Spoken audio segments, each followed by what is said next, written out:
Start about a minute late.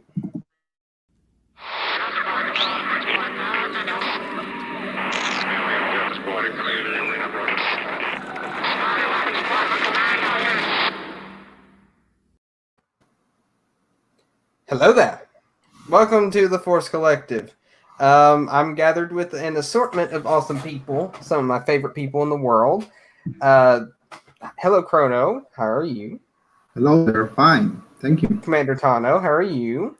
Doing well, thank you. And Bounty Hunter Network, how are you, sir? I'm doing good today. That's awesome. Doing good, yeah. Awesome. So we're going to be discussing the Bad Batch. I think Psycho's going to be on a little bit later. He won't be on for long, but we are going to talk about the previous episode of the Bad Batch, and this one has really intrigued me.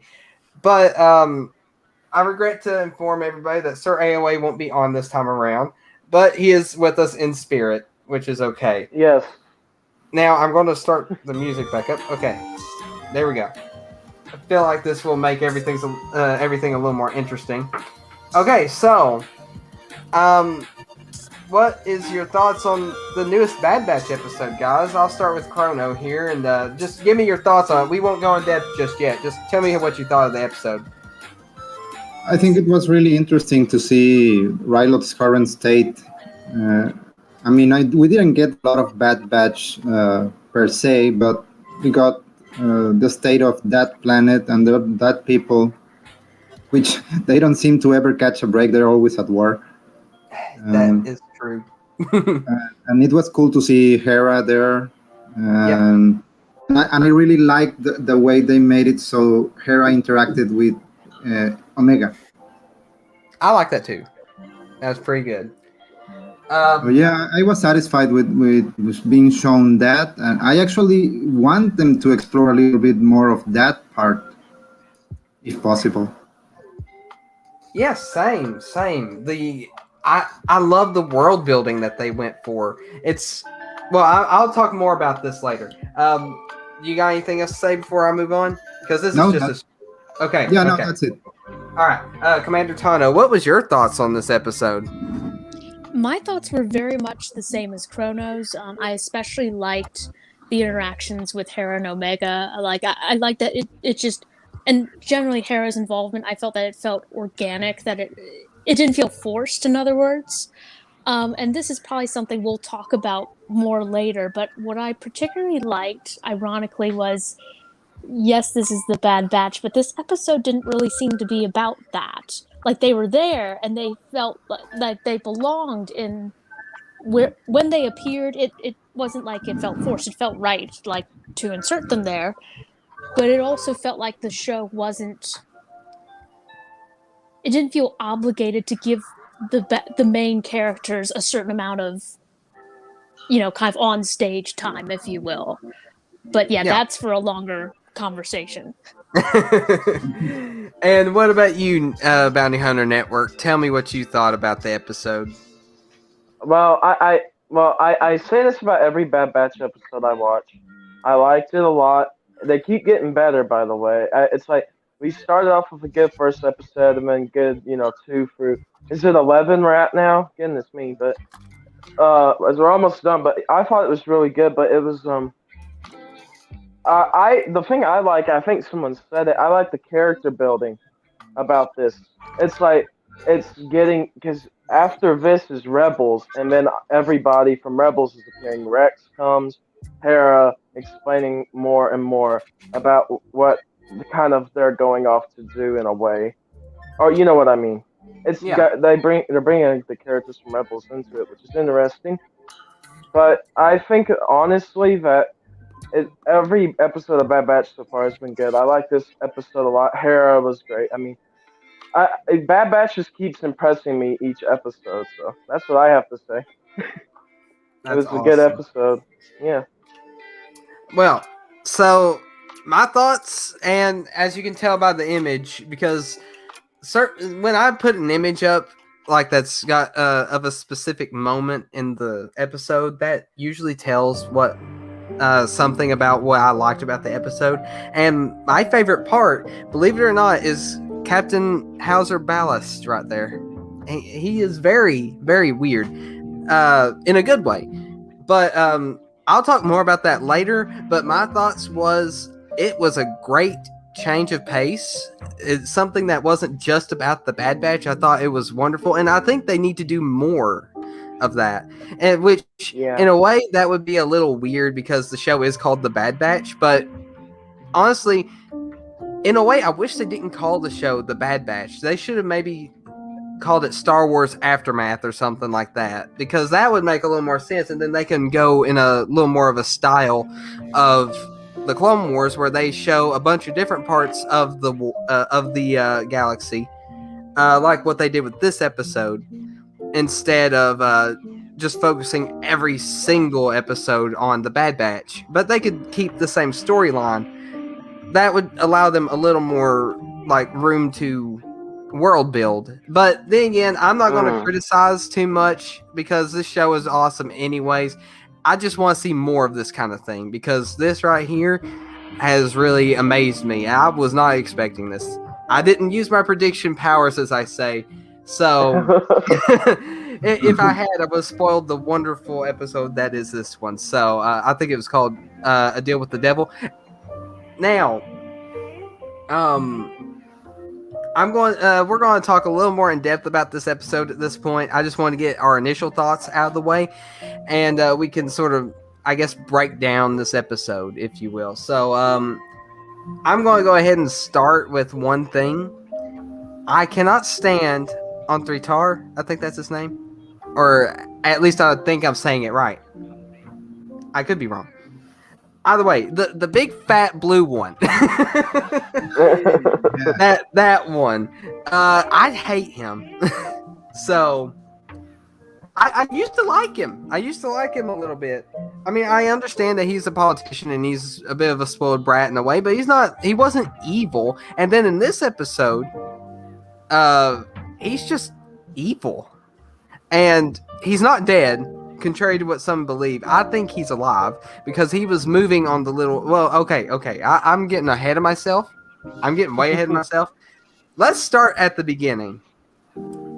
I like that we went back to Ryloth. What do you guys think? It don't matter which one of you start. Yes. Oh, go ahead. Commander Tana. Oh, I was just going to say yes. Yes. No, I always think it's good to go back to old planets and see how they formed. And Shade, what you said that you didn't want it to become Bad Batch, I actually was thinking of something. In a way, if they didn't want to call this Bad Batch and want to call it something else, they could have just said like Empire Rising or something. Star Wars Empire Rising or something. Or Rise of the Empire. Like the Battlefront campaign. Yeah, because it's really about...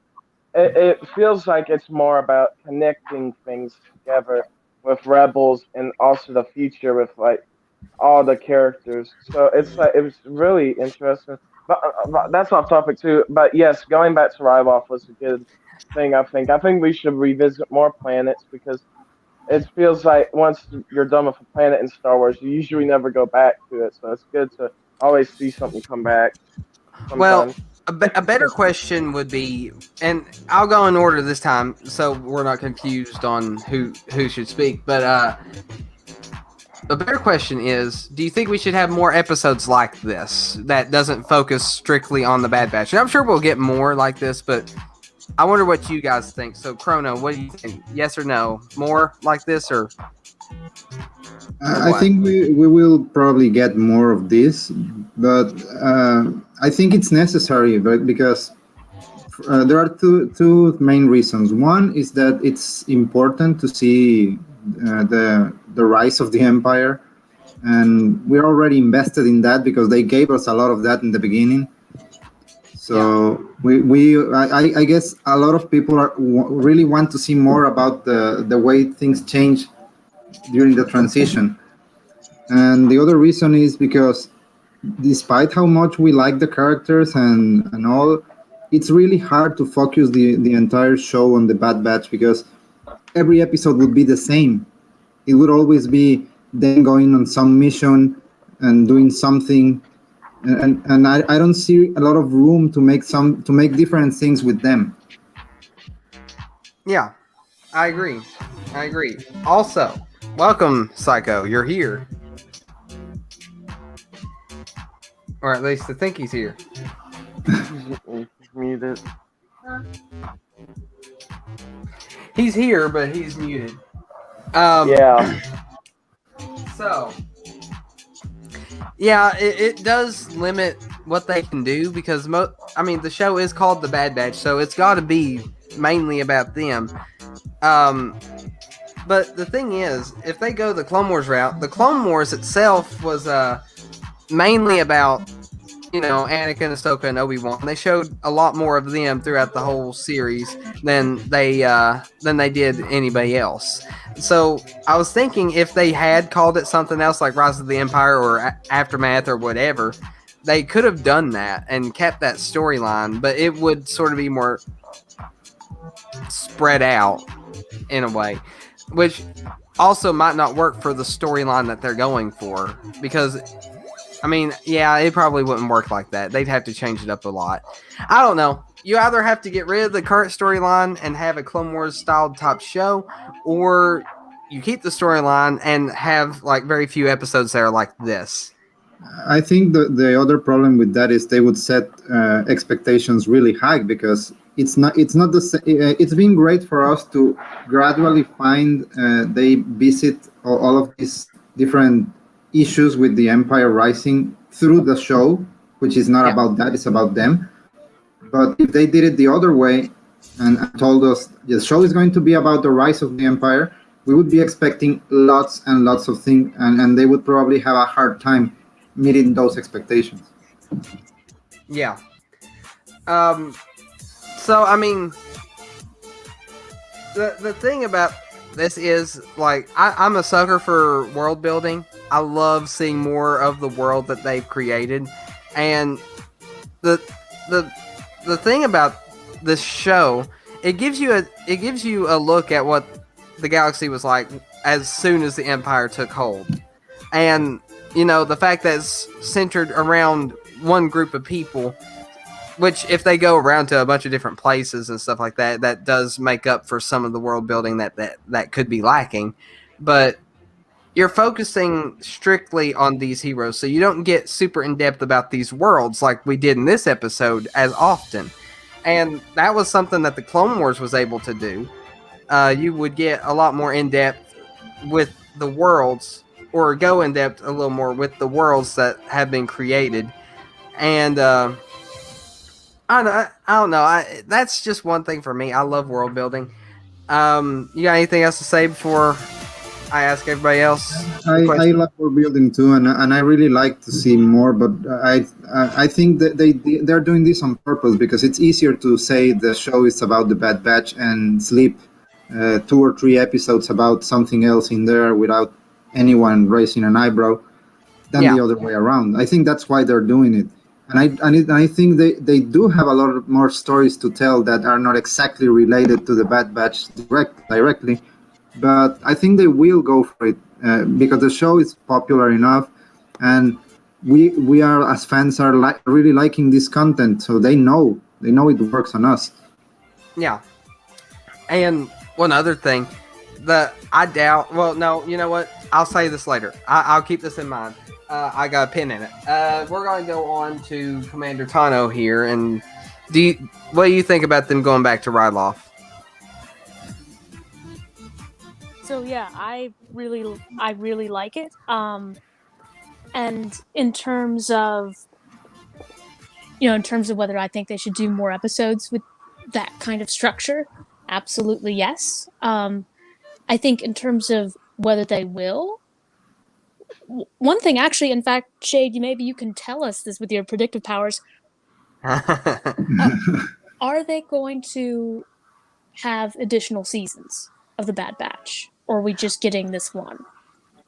Okay, well, that is actually what I was saving for later, but since you asked the question, I guess now is as good a time as any. I predict that there will be more seasons, and the reason being, there's only, I think what I heard, 5 episodes left. That's not counting the one for tomorrow, or that is Oh, counting the one for tomorrow. Sorry. Oh, yeah, Psycho's but here. that's Right? No, never mind. He's not. Yeah, I think there's going to be more because the storyline, especially since they went this direction right here, they're opening up a bunch of new doors. I doubt they're going to just end this in one season. I mean, why would they open this door and still have to focus on the Bad Batch Omega storyline? Why did they open this door? I think you're Go ahead. onto something with that. Yeah. Because it would just seem really odd for them to take this much of a detour if they only had one season. Now, maybe they'd make up for it by having like the finale be, extra long, like the first episode or something like that. But still, I feel like, I feel like that would be just cutting it a little bit short. Yeah, so I definitely hope they do more episodes like this, because if they do, then they can stretch this thing out for multiple seasons. And I think also, I've said this before about different ways how they've kind of, I think, learned a lesson from Rebels and what worked and what didn't work as well. I think they get that it does make the story easier to follow when you're following a core group of characters.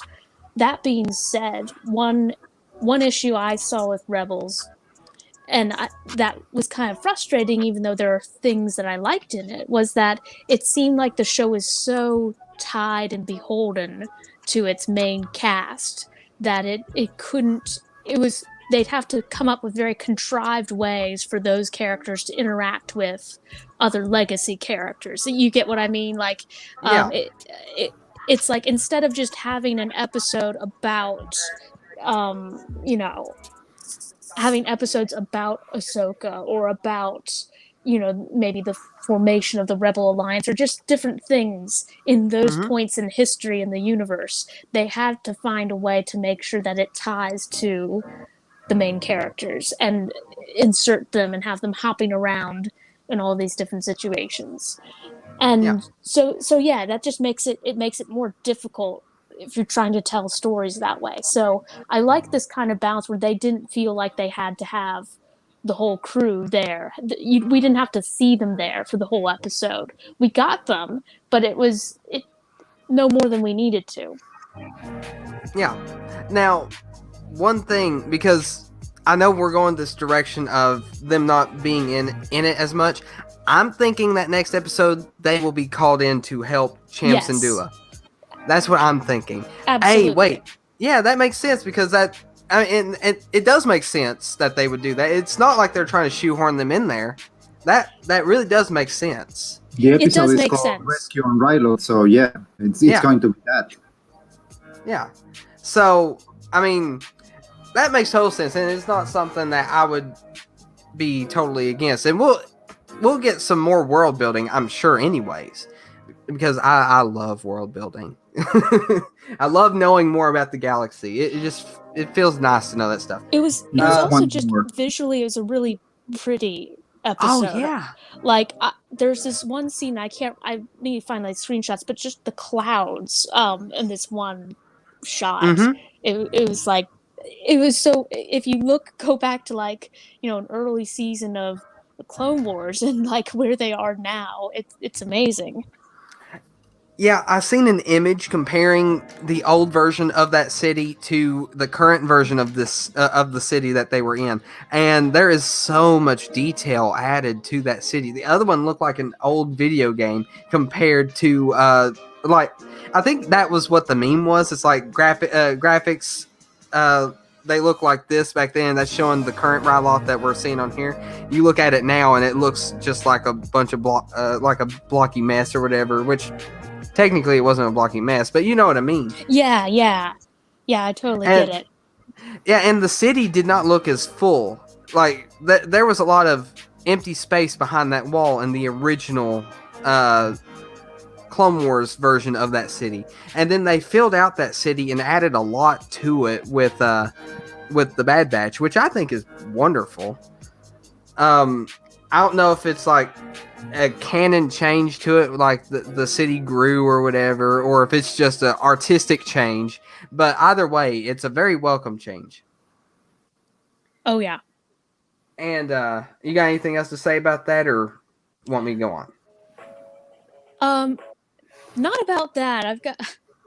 I've got something to say about the annoying blue guy who I forget his name is, but yeah, that's for later. Oh, yeah, that is going to be its own section, I think, because I hate him so much that I want to dedicate an entire section to ranting about how stupid he is. Let me put it that way. Yeah. Like my dad and I were watching the episode at the same time, and he kept saying how annoying he was, and I think he may have even said, someone needs to shoot him." And of course, You cut out there. he got Somebody what he needs wanted. to shoot him. Yes. Ironic. I think me and him, or he and I, have prediction powers. He just doesn't know it yet. Agreed. He's only tapping into his true power. That's funny. Okay, I'm laughing at myself. All right. Anything else, or are we good to move on? We are good. Okay, Bounty Hunter Network. Tell me, what do you think about us going back to Ryloth here? I think it's awesome. What do you think? Well, as I kind of said before, it's always good to go out to open planets. And while you guys were talking, you guys were talking about how many episodes would be 2 seasons. I looked at it online. It looks like if this is the case, it might only be these final episodes. It says it's a series consisting of only 16. So I don't know. That's just for this season. That's just for this season. Yeah, I heard that. Yeah, but I've heard that it could be the final one. But whatever. No, I thought it was really cool to go back to Ryloth. Well, no, I thought it was cool. Well, that's good. The world building's awesome. I'm sorry. Go ahead. I just love world building. Yeah. No, it's cool. It's cool. But I do have a prediction. Are you ready for this prediction? Yes. That blue guy is going to die. I don't care what anyone says. He's going to die. Don't say that. Don't say that. He's my favorite character in this episode that hasn't already been seen. Let me put it that way. I like Chamsindula. I like Hera. I'm glad we've seen her mother. But this guy right here, Hauser right here, he's the only... Well, besides Hera's mother, which, I think besides her, he's one of the only few characters that we haven't seen before in the Bad Batch or in Rebels or in Clone Wars. And due to the setting of the Bad Batch, which I think we can make this its own discussion as well, his character is probably one of the most interesting ones. And you know what? This will be its own section of the stream. We'll talk about why he's so different later. But he's a lot different than the other clones. And like I said, we'll talk about that later. But go on and finish up what you were saying. Oh, yeah, for sure. No, I honestly like this episode, as I said earlier as well. These episodes just keep impressing me. I thought it was a good episode seeing Hera. Again, was a great addition to it as well.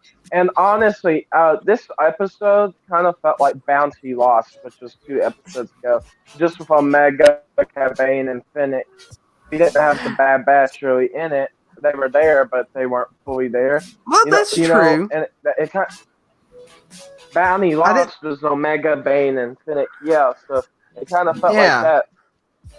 I get that, and you know what? I didn't think about that until you said that, which I'm glad you pointed that out, because that episode didn't feature the Bad Batch as much, just like this one, except they had a little more screen time, I think. It was like 3 scenes. It was like 3 scenes in that one. Yeah. And that was interesting, too, because we got some world building there, too. We learned that Kamino went to, or the Kaminoans had other facilities that were, I think, off-planet. So, well, yeah, they were off-planet. And they did a bunch of other types of cloning experiments and stuff like that at these other facilities. Not to mention that we've already mentioned it once, but Tonwi died, and that was sad. But the Kaminoans were evil anyway, so I guess I shouldn't feel so bad. But back to the topic at hand. You got anything else to say about this, or do we need to move on?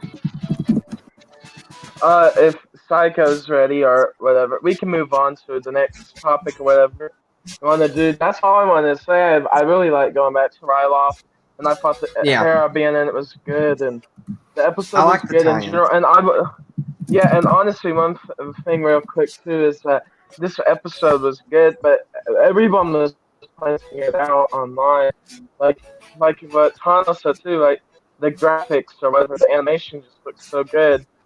And honestly, I think it's that Unreal Engine because they're starting to use the video game engine for the Star Wars. They used it for Mandalorian, and I think they're starting to use it on the animated shows as well. Unreal Engine, so it looks really good. Well, either way, it doesn't matter what they're using. But whatever they're using, it's awesome, and I hope they continue to put out this quality of animation for these TV shows. This is how the Clone Wars was meant to be. That's all I'm saying. Or the Bad Batch. Yeah, this is how these types of shows were meant to be. Mm-hmm. Yeah, anyway. Clone Wars was good too. It had episodes like this that diverged. Like we had episodes of Padme or people in Clone Wars that diverged from Anakin and Ahsoka. So that's what this felt like. It felt like just an episode to be like, let's calm down a bit. Let's get away from the Bad Batch. Because see, the thing I like about this too is it's showing what people's reactions were to the Empire coming, and that's what, like the Empire's coming now. We get to see planets reacting to the Empire, so I like that too. Cool. I liked it. That's all I gotta say. Okay, awesome. Psycho, do you have your audio issues fixed yet? I don't think he does. Oh. Okay. Well, until his issues get fixed, we're going to go ahead and start talking about the next thing on the list is Hera and her importance to this story. I think we talked about in the previous stream how we didn't exactly want to see them add too many characters from other shows or something like that because it'd feel like The Mandalorian Season 2, which was still awesome, by the way. But it would feel a lot like they're just trying to shoehorn a bunch of characters in there. But I feel like this felt natural. What do you guys think? Do you think the addition of Hera in the Bad Batch was natural, or do you think that it was shoehorned? We'll go ahead and start with you, Chrono. Go ahead. As you say, I think it was organic. I really think we had to see this because Hera is a very important part of the future of the rebellion. And we heard all of this that we saw happening to Ryloth. We heard from her in Rebels. She related this. She told this story to Ezra. When they were fighting Thrawn over the relic and everything, she was like, no, my home was taken from us and this happened and the Empire came and did everything wrong.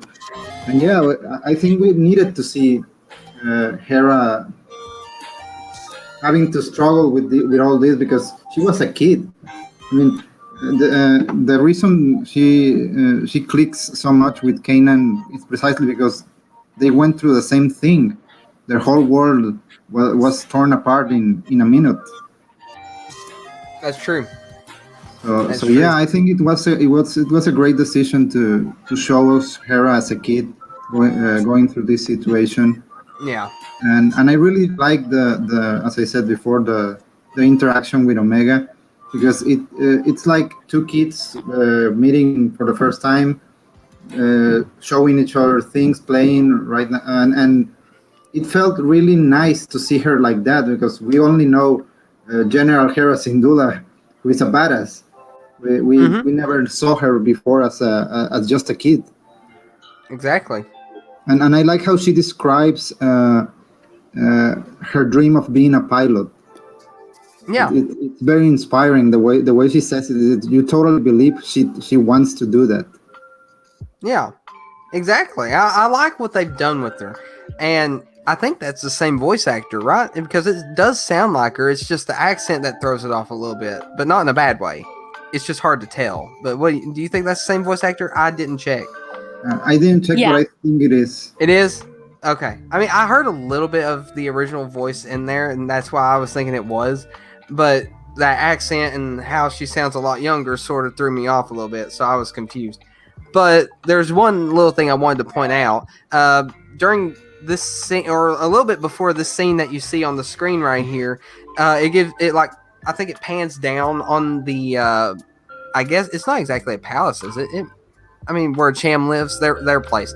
You see a Y-wing, and I love that they left the Y-wing there. That's the Y-wing that Hera rescued Chopper from, and I'm glad yeah. that they left it there. I think Cham left it there as a remembrance to the Clone Wars and how they helped liberate Ryloth. So I like that little tidbit of lore right there. If you didn't notice that before, you notice it now. That was something that really got me. I was happy about that.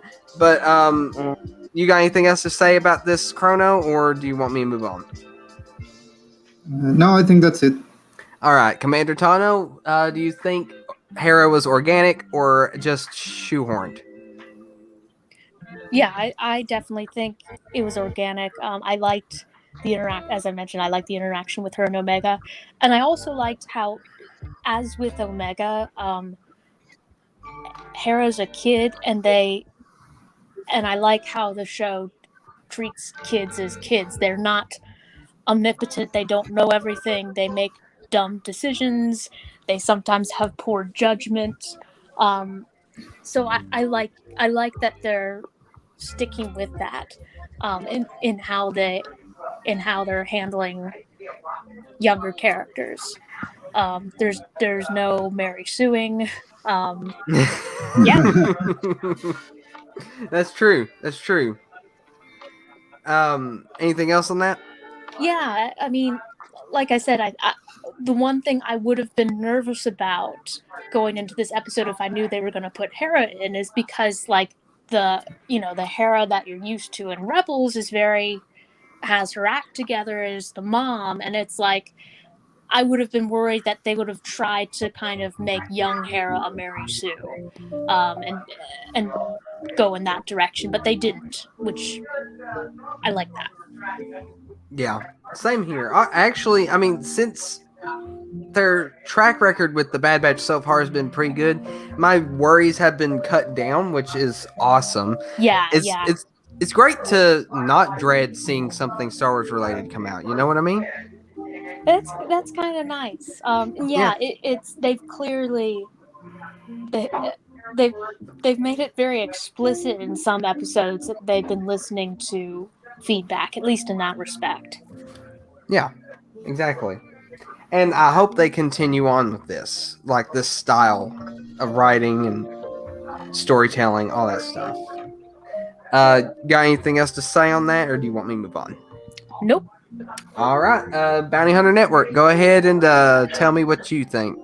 Do you think she was organic or unnatural? Sorry. I don't know, like every cameo appearance we've gotten so far, like everyone's kind of been organic in their own right. So Yeah. I wouldn't say anyone has been forced into the show. But I mean, I think every time they're like, "Oh, let's put that character in there." I think that's always going to happen. But you can kind of feel in there. You know what I mean? Yeah. But I think they want to put characters. They want to put characters in there that work, and it's kind of like you were saying. And I said this too. It's kind of like a Rebels fest in here. Because in the first episode we had Kanan, young Kanan as well. So we've had Kanan, Rex, Hera, a lot of the sisters. So I mean, there's a lot that is explored, and I think that it was, like as you said, it's organic, and it works out. And I looked it up. Too, you were asking too, or is it the same voice actress? While you were talking, I looked up. It's not. A different person plays Hera and Omega and whatever. That's not. Yeah, I checked. But it's I thought it was organic. I thought it was cool to see hair again. I mean, the Ghost Crew is one of my favorites in Star Wars right now. Like I thought the shows sometimes feel better than the movies. Sometimes in a way because there's more to explore. You get to do more with show than you can in a 1 to 2 hour movie. But Yeah. I thought it was organic. I liked it. It was good, and her appearance was. But every appearance has got me surprised. Like I've never been caught off guard by it. I never felt like it was forced in there. So I thought Yeah. it was organic. I thought it was good. No, that's all right. Yep. Awesome. So now that we got that out of the way, I also want to bring up the what's his name? I keep forgetting his name. It's the Imperial guy. He keeps getting on my nerve. He seemed to be more of an underling at first. Rampart. Rampart, that's it. I knew it started with an R. I'm bad with names sometimes, but Rampart, that dude, he seems to he seemed at the beginning to be more of an underling, and now he's becoming more of his of his own thing. The like in a way almost the main villain, because I was thinking Tarkin would be more of the main villain here, but no, it's becoming Rampart. And what do you guys think of Rampart? Do you think he's becoming the main villain? I think he's becoming the main villain. So Chrono, what do you think? I think they're aiming to make him a bigger deal than we initially thought. I mean, I thought the same as you. I thought they were going to be showing us more Tarkin and having just as a middleman, but no, it seems it's his option so far. So yeah, I do believe they're aiming to place him as the mastermind in all this, at least from the point of view we are seeing right now. Yeah, and I want to pose another question. Do you think there'll be at least two? Well, I know next episode's going to be about Ryloth, but do you think they're going to make this like a 3 to 4 episode story arc? I mean, probably not 4 because there's only 5 episodes left.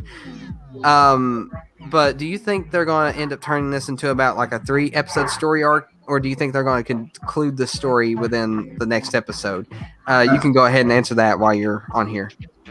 I think they could. I think it could work for a 3 episode arc, but I don't know how they how much they intend to show us before the end.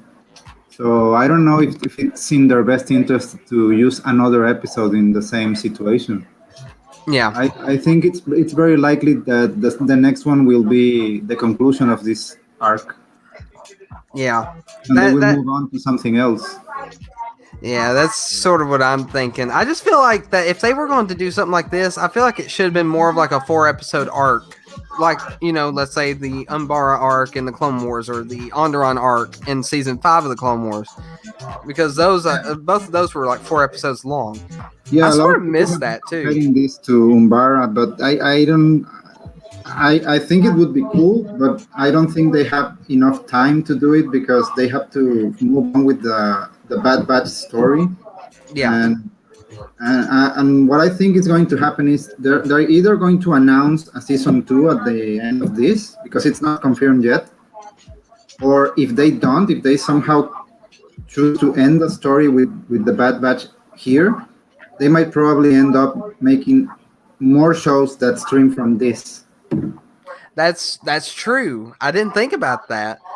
That. I can see them doing that. They're going like okay, this ended here, but it left all of these questions unanswered, and now there's going to be another show about the Empire, because that's what happened with the Bad Batch. The Bad Batch was introduced in the last season of the Clone Wars, and most of us saw them and we were like, "Hey, I want more of that," and they did announce that. So maybe that's what's going to happen. That's a good point. You got anything else to say on that, or do you want me to move on? No, you can move on. All right, Commander Tano, tell me.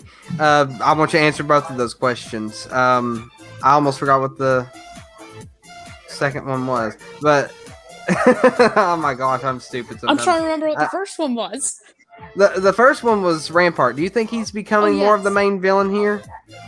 So I wouldn't have thought so, but now given that you said it and given your predictive powers, then that's gonna make me lean more towards yes. I think that I think the thing is that we yeah, I think we'll see more of Rampart, but we've also got the Kaminoans and Lama Su kind of in the background. We could have Tarkin resurface. I mean, we could have Cad Bane resurface. So That's true. that's something that I like about the show is it's kind of so far been pretty decentralized as far as its villains or antagonists. Yeah. So it could be, or it could be that someone else kind of pops up and takes the reins, if you will, in that kind of role. And I did remember. Wait, your second question was, oh, would this be like just 2 episodes or maybe like a Yeah, longer that's arc? what it was. Yes. Yeah. Just 2 episodes? I think it's just going to be 2 episodes, given that given that we're kind of nearing the end of this season. But who knows? Once again, because you asked the question, now it makes me think that it could be more than 2. I mean, in a way, this kind of story arc right here feels like something that would last for more than 2 episodes. And I'm going based on my knowledge of the Clone Wars, because the Clone Wars had these kinds of arcs, like I've mentioned. And, those were some of my favorite things about the Clone Wars, those long story arcs. Yeah. I think, let's see, which ones were my favorite? The Umbara one is probably my favorite story arc as far as like long-term story arc. Well, that's before season 7 of the Clone Wars. I will hold the last episodes of the season 4 of the Clone Wars at a very high regard, because those were good. And I keep those in their separate category. But Clone Wars before they finished it, season 4 Umbara arc was my favorite. There was a bunch of good ones though, and that's why I think this one could have went on a lot longer. Which, like you said, we are nearing the end, and that thought did cross my mind. So, in a way, I'm doubting that it will be any more than one more episode. But you never know. Maybe they will conclude some sort of confrontation between the Bad Batch and Crosshair during the Ryloth arc. They could make it a long arc just to finish off their feud, basically. I mean, you never know. And thinking about it, no, this will be its own topic. Yeah, but I want to mention this real quick. But the Seeds of Rebellion. Think about it. This is showing the Empire's true nature to Ryloth, basically. And so, I'm wondering where this will lead in terms of rebellion. We can talk about that later, but that's something that this episode also brings up. But back to the topic at hand, do you have anything else to say about this? Just one remark in response to what you said about, like, you could incorporate, kind of their confrontation with Crosshair. I'd say that's a possibility, except for the fact I just think it's all going to end up back at Kamino. And especially it's like when Hunter's promising Omega she's not going back to Kamino. We all know what happens with promises in Star Wars. That's so I think that's, I'm also thinking like they're gonna have to get Crosshair's chip out, and where can they do that? Kamino, besides going back to the junkyard, Kamino seems to be the best place for that to happen. Yeah, that's true. That's assuming they don't kill him. Yeah, that's also true. If they don't end up having to kill him, I don't think they will. I don't think they will either. I hope they don't. Yeah. I'll make this its own separate thing in the stream as well when we go to the predictions part, because I have an idea of how they will save Crosshair, and I'll mention that later. But we're gonna go. We need to talk about kind of the open wound he's basically got where his chip is. Yeah, yeah. It doesn't look as bad though as I thought it would. Like he was all bandaged up, like that one episode. Like he looked like he was in worse condition. And then he comes out face practically fine, except for that big mess on the side of his head. That could have possibly inflicted damage on his inhibitor chip, which would be in a way pretty interesting to see how that plays out. But I think we need to save an inhibitor chip discussion for later, because that also in a way ties into this clone on here, because I have a lot to say about that whole mess. And now that you mentioned that, I think we can make that one whole discussion about the inhibitor chips between these two. So I think we'll save that for that part. You got any other remarks you want to put out there before I move on? Nope. All right. Bounty Hunter Network. Okay. 2 questions. Yes. Go ahead. I forgot the questions again. It was what do you think? Is this going to be longer than a 2-episode arc? Okay, that one. Yes. And what was the first one? Because that was the second one. I remember that part. What was? I got so like infatuated by the discussion that we were having that I keep forgetting the questions. Where was I with the question? Oh yeah. No, never mind. I lost it. You get to hear me on stream just forgetting how to live life. It's fun to see. Does anybody else remember what the question was? What was the first question? It was about the Empire guy. I forgot his name. Oh yeah, Rampart. Yeah, is he going to be the main villain? Yeah. Yes. See, we haven't talked as much about Rampart, so I keep forgetting about him. That's bad for me. I don't know why. Okay. Is Rampart going to be the main villain, or do you think he already is? And then the question about this arc being more than 2 episodes. Go ahead and answer both of those for me, please. I can't honestly, for the Rampart question about the Imperial General, I could not make a prediction on that one, because there has been so many times in this just one season where I'm like, that's the villain for sure. They're going to keep popping up and causing trouble, and then it's a new villain, and I'm like, what? So, like, Cad Bane appeared when I thought Crosshair was going to come and start killing them all. So I can't really say. I'd say the Empire and that Imperial General is a big threat. And I agree with Commander Tano. They're going back to Camino. Like, come on. It's all leading back there in a way. Like, they have to go back for some reason. And the Crosshair will be there. Everyone will be there. It's just... But also, I think he could be a big villain. You're right. That guy's been more and more involved with the show and around Crosshair. So... Yeah. I don't know, but I could say, yeah, he would be a villain, but I don't know if he'll be the main villain. I would definitely say that Crosshair kind of seems like the main villain in a way, but it seems like the Empire is more of the main villain than anyone.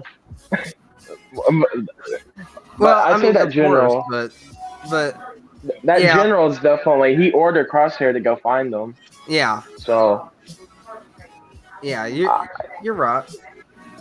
And then also about this Ryloth arc be longer than 2 episodes. I have to say it. I don't think so, because of how, like as everyone else said, how far we are into the season. And tomorrow's episode is episode 12, which means 13, 14, 15, 4 episodes left. Yep. So. I would definitely say that probably not. But you know what, I do predict this. I think after tomorrow's episode, we'll have a 4-episode long arc, like an ending arc to the series. That's actually a good prediction. Yeah, like after tomorrow, not tomorrow's episode starts it. I'm saying they'll leave Ryloth. So the Friday after tomorrow. Yeah, after this new episode, we'll start the ending arc of I want to call it Clone Wars, but Bad Batch. Same thing. Yeah. What are you talking about? Well, I thought it was really cool when in the first one, I have to say, when the Clone Wars logo erased in the first episode and it said the Bad Batch after. Like, it's really a sequel. I like that, but no, moving on. But I liked the yes, I don't think it will be longer than 2, and there will be a 4-episode long arc after next week, after this episode. Yeah. So it's either that or the next 2 episodes will sort of lead up to another 2-episode arc. Either one of those predictions will work. They've kind of done them in about. It's either they're all kind of 2-episode arcs in a way, because they continue right after each other. And then, but not really. But what I mean is, like, there were some where it kind of felt like that, but I feel like we're going to get one big ending arc after tomorrow's episode. But I do not think we'll have a Ryloth arc, except for the next episode. Yeah. Oh, okay. Any more to say on that before we move on to the next subtopic, I guess, at hand? Yeah, I'm done. I'm good. Okay, so we've already discussed all the stuff up to this point. Since we are on the topic of Hauser and Crosshair, we're going to start with Crosshair first because we were already talking about that. I'm really excited to get to Hauser though, but we'll talk about that in a minute. Let's talk about Crosshair's wound on the side of his head. Now, I don't know if it was like directly over his inhibitor tip or really close to it. Either way, it probably wasn't directly over it, but it was probably close enough to it. Maybe that it caused some damage. But let's talk about that for a second. Do you think that whole ordeal at the where he got burned alive basically for a short time, do you think that had anything to do with, or do you think it did anything to his inhibitor chip? Me personally, I don't think it did much, at least not that we can see at the moment, because he doesn't seem to have changed in that episode. But maybe it will lead to a event later on. The only reason why I'm sort of doubting it is because when Wrecker was having issues with his inhibitor chip, they made sure we knew that he was having issues with his head on that side around where the inhibitor chip was. So the fact that they're not showing that right now leads me to believe that they won't do anything with that wound. It's just there to remind him that he was burned. I don't know. To remind us that he was wounded. I don't know. But I don't think it really has much to do, if anything at all, to do with his inhibitor chip, unfortunately. But I want to hear what you guys think about that. So go ahead, Chrono, and tell me, do you think that wound will do anything to his inhibitor chip, or do you think it's just there? It's certainly a possibility, but I don't know. I think they might not play it that way. Maybe they're just teasing us with the wound. Trying to throw us off by thinking it's going to be that and then showing us something different. That they could be doing that. And yes, it's also a real possibility that they will go for the he got so damaged that the chip is no longer doing its work effectively. So he might be having these internal confrontations like. With the chip's orders and his will, but we still don't see them. We might still have to wait and see that happening. But yeah, I think both things are possible, that it will and that it won't. It's not really clear. Yeah. Like you said, with Wrecker it was pretty evident where things were going, but not here. Yeah, so I mean that's why I don't believe that it will have much to do, if anything. It might serve more as a reminder to Crosshair that might make him even angrier at the Bad Batch.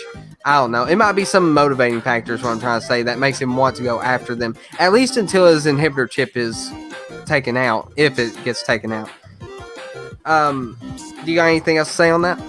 No, that's it. All right, Commander Tano, what do you think? Okay, so I don't think the inhibitor chip, changed him like in the way we think. So here's my pessimistic prediction. My really cynical pessimistic prediction. So the first thing is ready. so that thing, it looks like a wound, but it's like, how did he actually get that? Because he got, as you saw, he got kind of this radiation blast just all over. It just seems really odd and localized. And so I think it's, what I'm wondering is there something with kind of the ion engine, with maybe the radiation, it just reacted internally with his chip, and I don't know. And so it's the chip that's caused him to have that kind of wound there. But the other thing is I'm wondering, okay, are we going to get a scenario basically where because both we've had, in that episode when they removed their chips, Omega say, hey, this is really dangerous, y'all could die. And they're like, well, we got to do it. And I also remember in the Clone Wars Order 66 arc, where Tup died after his was removed, and Fives, he was shot, but he was clearly, he wasn't doing well after he removed his. My thought is, okay, are they going to end this basically where they remove Crosshair's chip, and maybe he gets a few minutes where he's himself, but then he dies? I really hope they don't do that, but I kind of am wondering if they will, because if something about his injuries from being blasted by the engine might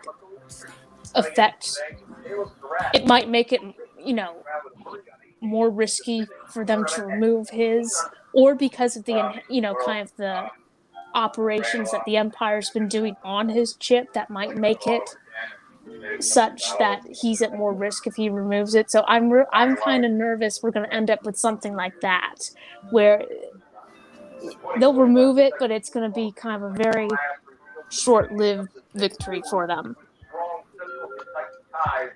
Yeah, now that you say it like that does get me thinking about that. And honestly, my prediction, I'll go ahead and mention it now because, we're on that topic. But I was in a way predicting that they would pull a Captain Rex with that and capture him and force him to have the chip removed. Which, now that you put it that way and talk about how all the operations they've been putting on it or doing to his chip might put him at a higher risk. There might be a higher risk factor here than I initially thought, and that's a very interesting thing to mention. And it also, in a way, it does worry me as well, because I don't want that type of death to happen. I want him to be part of the Bad Batch once again. And honestly, I think that's really what they're going to do. That's my true prediction for the show, is that he doesn't die from that. I hope so. Yeah, I mean, that's my optimistic view.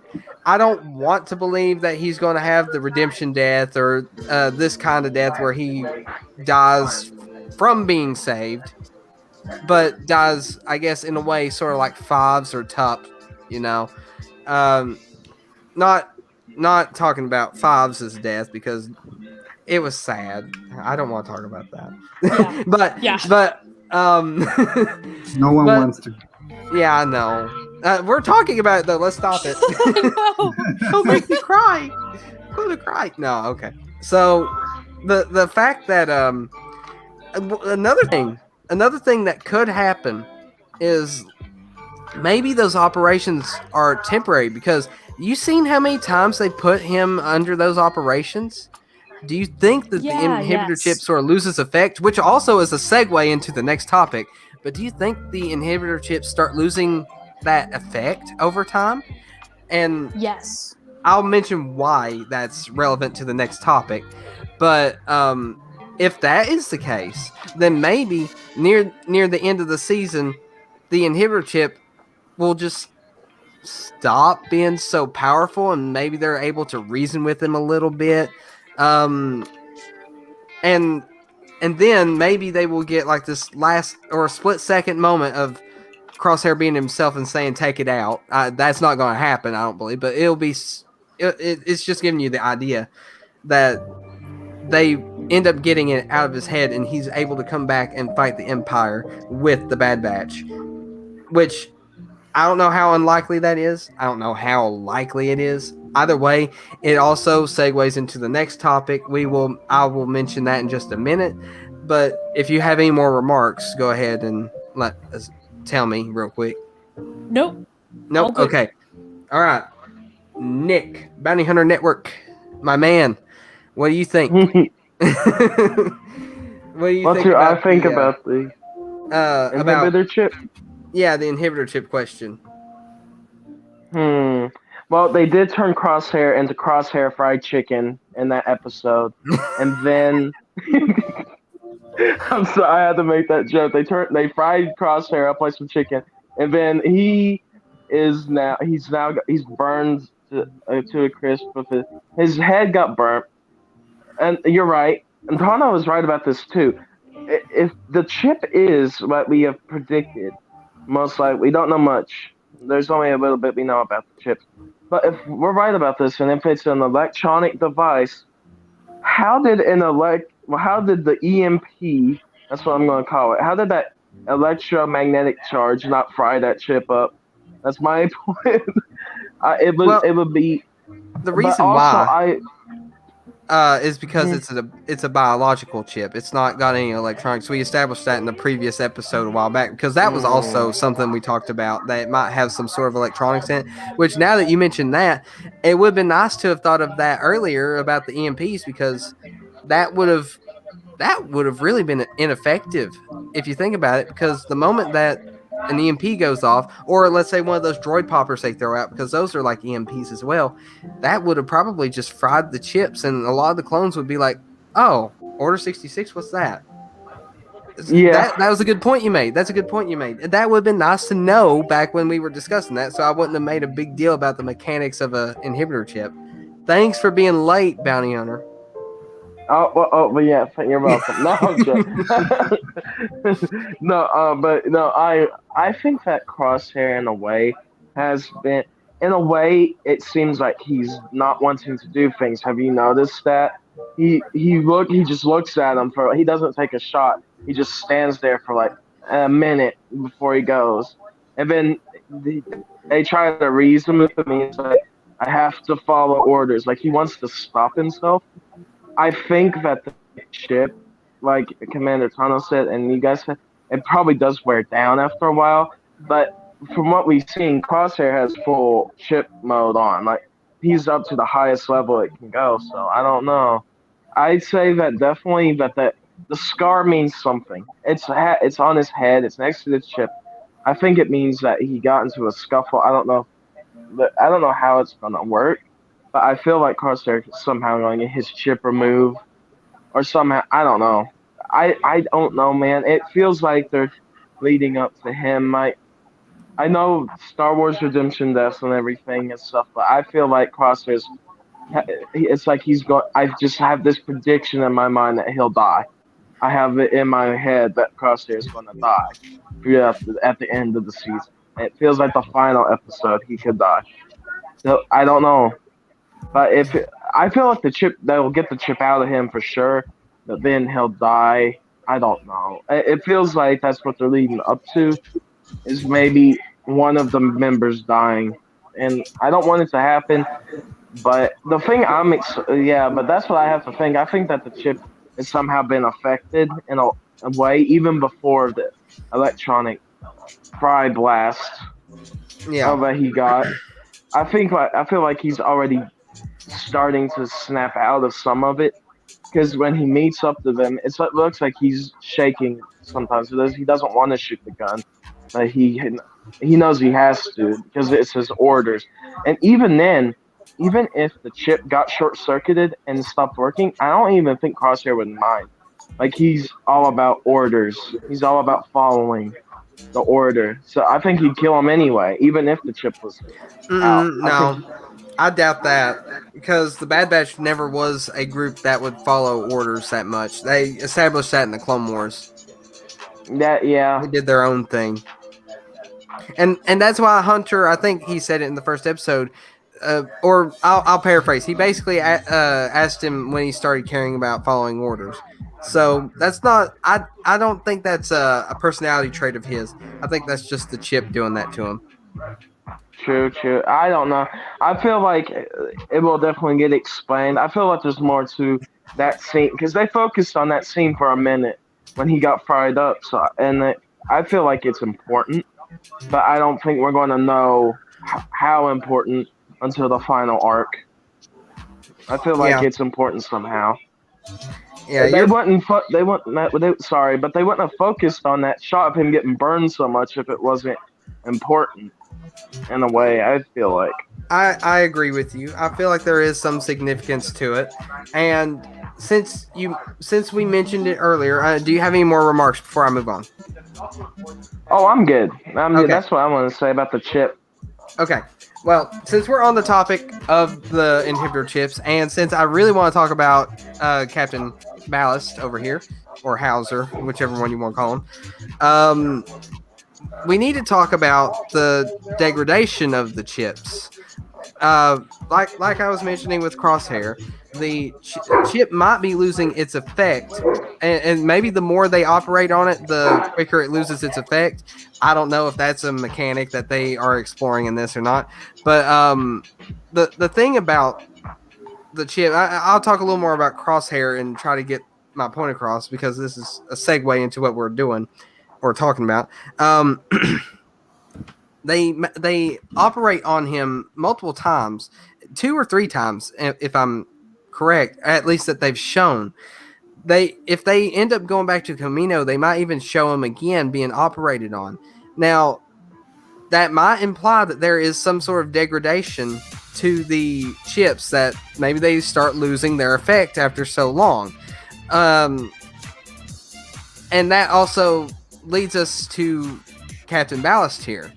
He seemed like he was different than the rest of the clones. And by different, I mean he was like Clone Wars clone. You know? He acted like a clone from the Clone Wars. Seemed like he was caring and all that stuff. Didn't seem like he was Empire or acted like he was an Imperial soldier, which they seemed to be pretty ruthless and didn't care about anybody. They were even, like the clones were even rude to their own for the most part, especially if they're different. So he just acts different. And I know I'm not the only one because I've seen videos on this. I've read comments and stuff like that on other videos talking about how he might be not affected by the chip as much.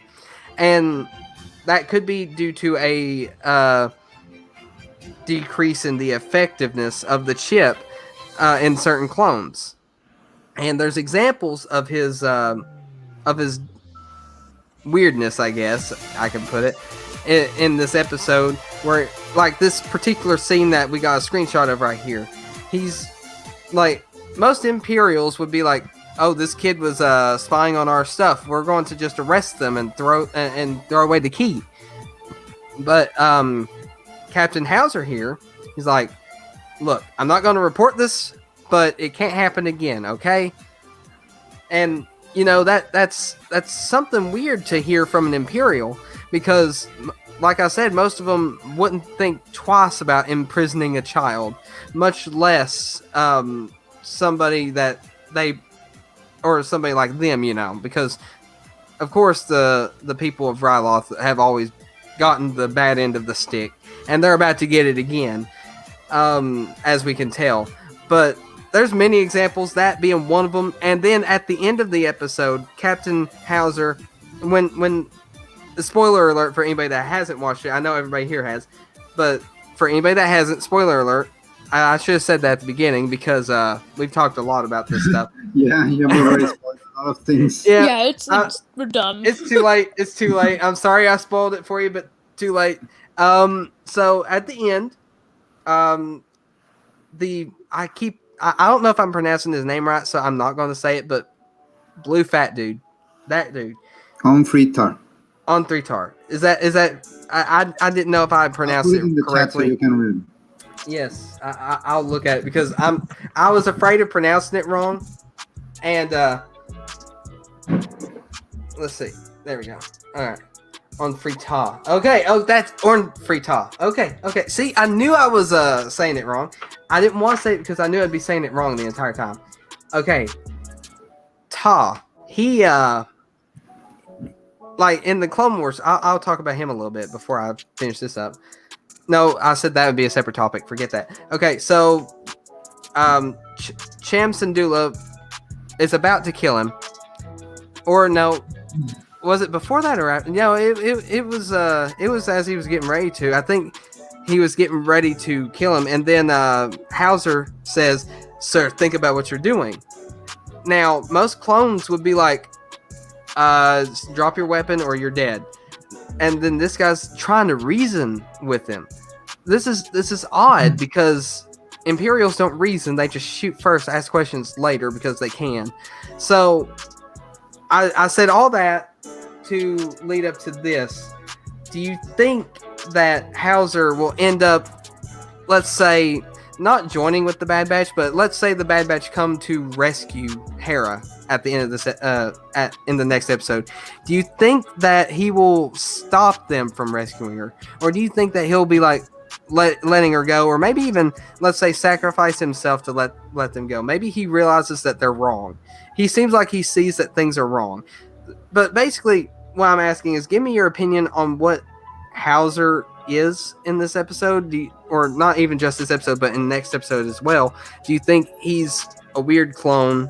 And tell me if you think that he might not have like as. And I'm saying this terribly. I'm trying to collect my thoughts because there's so much I want to say about it. I'm going to put it more simply. Has Hauser's chip degraded some, and is he sort of coming back to his Clone Wars self? Because of course he was probably in the Clone Wars, so he wasn't. Is he going back to the time he wasn't affected by the chip so badly, or not so badly? You know what I mean? Is he going back to the time he wasn't affected by the chip because the chip might be degrading, or is the chip just losing its or not losing its ability? Is he just a little more immune? Because as we've seen with Captain Rex, he was able to hold off the effects of it for a short time. And I mean, this could be more. It can't just be Rex. Like, they're all brothers, so there's got to be other clones that have this ability to sort of fight off this inhibitor chip somewhat. And maybe it is due to degradation. I'm saying a lot, and I'm not. But I am getting somewhere. I promise. But what do you guys think of Hauser? Let me just put it that way, and you guys can expand on what I said. I'll just go ahead and let you start, Chrono. I'm trying not to talk too much so I can give you guys a chance. Go ahead. Okay. It's hard to theorize about the chip's efficiency or whether it's degrading or not. We don't know if it degrades. Maybe it doesn't, because it's genetic material, so it's kind of a part of them. So maybe it doesn't degrade. But Sure. He does act like some. When I first saw him in the episode, I was like, this guy's acting like he never got Order 66. Mm-hmm. It's like it never happened for him. He's definitely not having the same response, because we saw them. The other clones, they turned aggressive, they became way more compliant, and they resented the Jedi because that was the programming. But this guy, he's like, as you say, he's like, we got to see them in the Clone Wars. Like there was no Order 66. So yeah, it's difficult to say if it's because of the chip not working or if there's another reason. I really don't know what to make of that specific issue, because it could be a number of things that they haven't even explained. And not knowing the ins and outs of the inhibitor chip, we don't really know where to go. it can be, as you say, like Rex. He might be more resilient to the chip's effect, but it could also be that maybe, I don't know. It may sound crazy, but maybe he's not under the chip's influence for whatever reason, because he doesn't seem like someone who overcame the chip or something. Now he seems like someone who never had an interaction with the chip. Huh. That's a really good point, actually. So yeah, and about the other thing you were saying, yeah, I think he might end up helping the Bad Batch rescue these people, because he really doesn't seem to be okay with violence and with oppression and all these things. He tries to make sure the outcome is non-violent, and he tries to stop Cham because he knows things are going to get really ugly if he does what he's trying to do. Mm-hmm. And he cares for Hera because she knows she's just a kid, and he's like, no, I'm not throwing a kid in jail, because those were the clones we knew in the Clone Wars. They cared. Yeah. I mean, he's the only clone so far that I've seen that would, like, if put in a situation like that. I mean, just look at Crosshair. He killed all those civilians in the second episode, or was that? The second episode of the Bad Batch. Yeah, no issue. But this guy's like, sir, she's only a child, and they were just going to imprison her. Like, what kind of Imperial does that? The Empire we know doesn't do that. That's why I think that there's something with his chip. Either it's not working, he never got the order, now that you mention it like that, or he's able to fight it off somehow. But the way you put it, he does act like, and I didn't realize this, but he does act like somebody that never got Order 66. He's just following orders, basically. Like, he might not understand it, but he's still fighting for what he believes is what the Republic should be, I guess. I mean, they did switch to the Galactic Empire, so he's for the Empire because it was the Republic, and they won the Clone War, I guess, in their eyes. So he's just loyal to the cause that he was fighting for. That's what he seems like. And he might, if that is the case, that he isn't like affected by the chip, these events that just happened in the last episode has maybe possibly opened his eyes, like seeing them arrest a child for treason, I think is what it was. I can't remember. Or no, it wasn't treason exactly, was it? Yeah, it was treason, I think. I'll have to watch it again, which I don't mind doing because that was a good episode. But, and then trying to reason with Cham Syndulla. And did you see him at the end of the episode looking up at Crosshair when Crosshair took a shot at Orn Free Taa? Yeah, he didn't like that. Yeah. I mean, you can't see his face under the helmet, but you look up, you look at that scene, and he's just looking up, thinking, what in the world just happened? Why? Because, I mean, that's just sort of the body language, what little you see, sort of leads us to believe that he sees this and is questioning it in his head. But yeah, you got anything else to say? I'm saying a lot on this. I told you I have a lot to say. Yeah, there is a lot to say about it because it does bring up many questions. And yeah, I think he really didn't like the way they staged the assassination attempt. And he basically doesn't like what he sees. And of course, he has to follow orders. But yeah, he doesn't seem like he's being brainwashed by the chip. And another thing that crossed my mind when I was evaluating this while watching the episode is that the ones we have seen that usually can break free of the chip or are not as influenced as the others are the ones that have been having contact with the upper teams, like the 501st, like Rex, like Cody. And these people have been in contact with the Jedi, and they have experienced things in a different way. They are not just ground soldiers doing the ground job.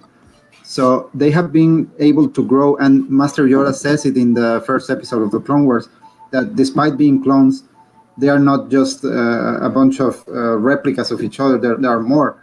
So yeah, I think they have the potential to actually overcome the chip when exposed to different situations.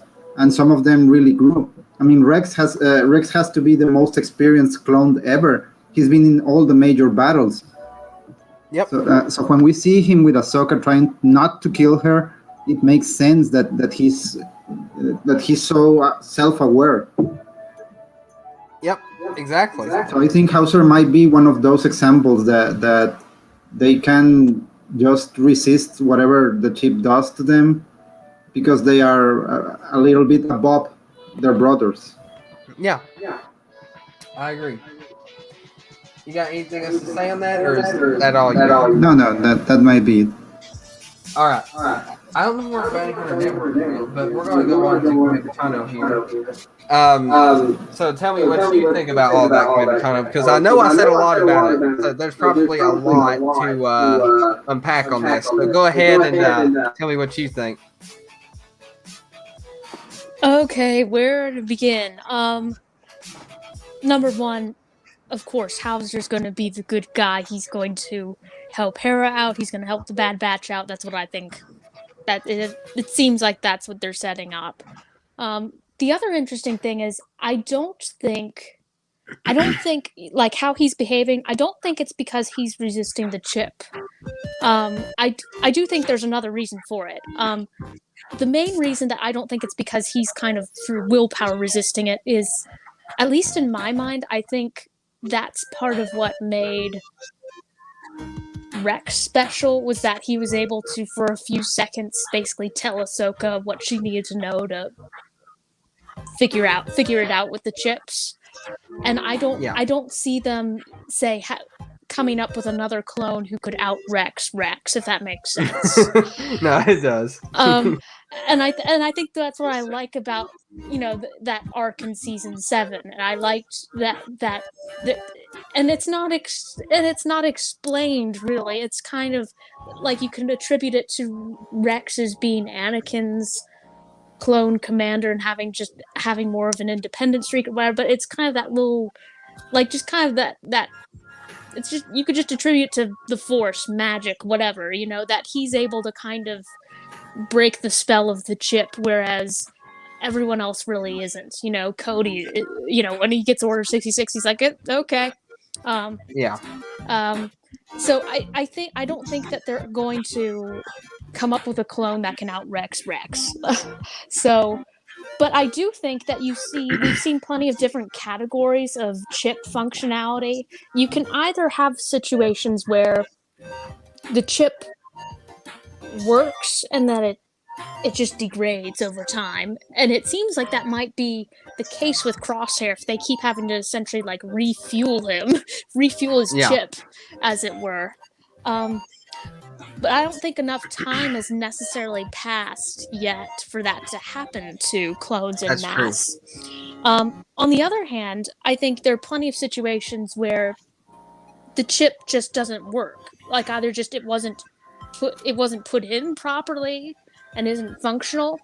There's a point where Rex kind of alludes to that it's, he says it's very unusual that the Bad Batch, that they haven't reacted, that they haven't, been controlled by their chips.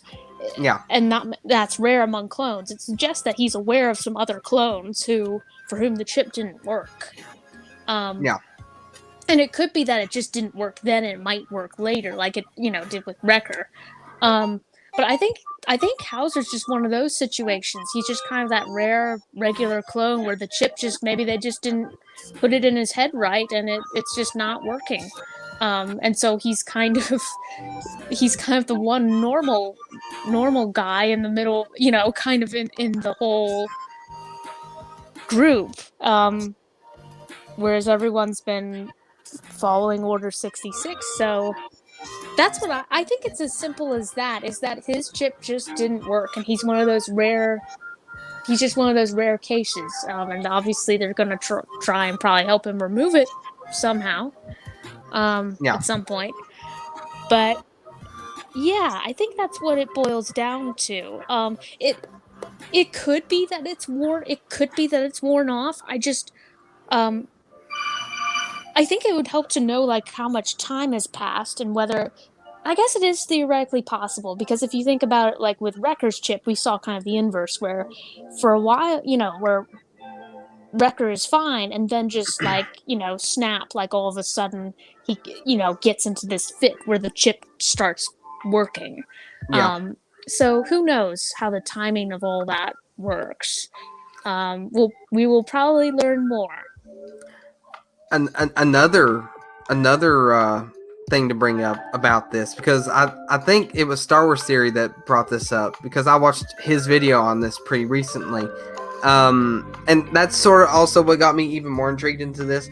But he said, now I don't know the lore of this guy because he's a new character. I don't think they've really gotten anything out on him, but from what Star Wars Theory said, there may have been no Jedi on Ryloth at the time of Order 66, so maybe they hadn't issued the order to the soldiers on Ryloth due to the fact that there wasn't any Jedi there.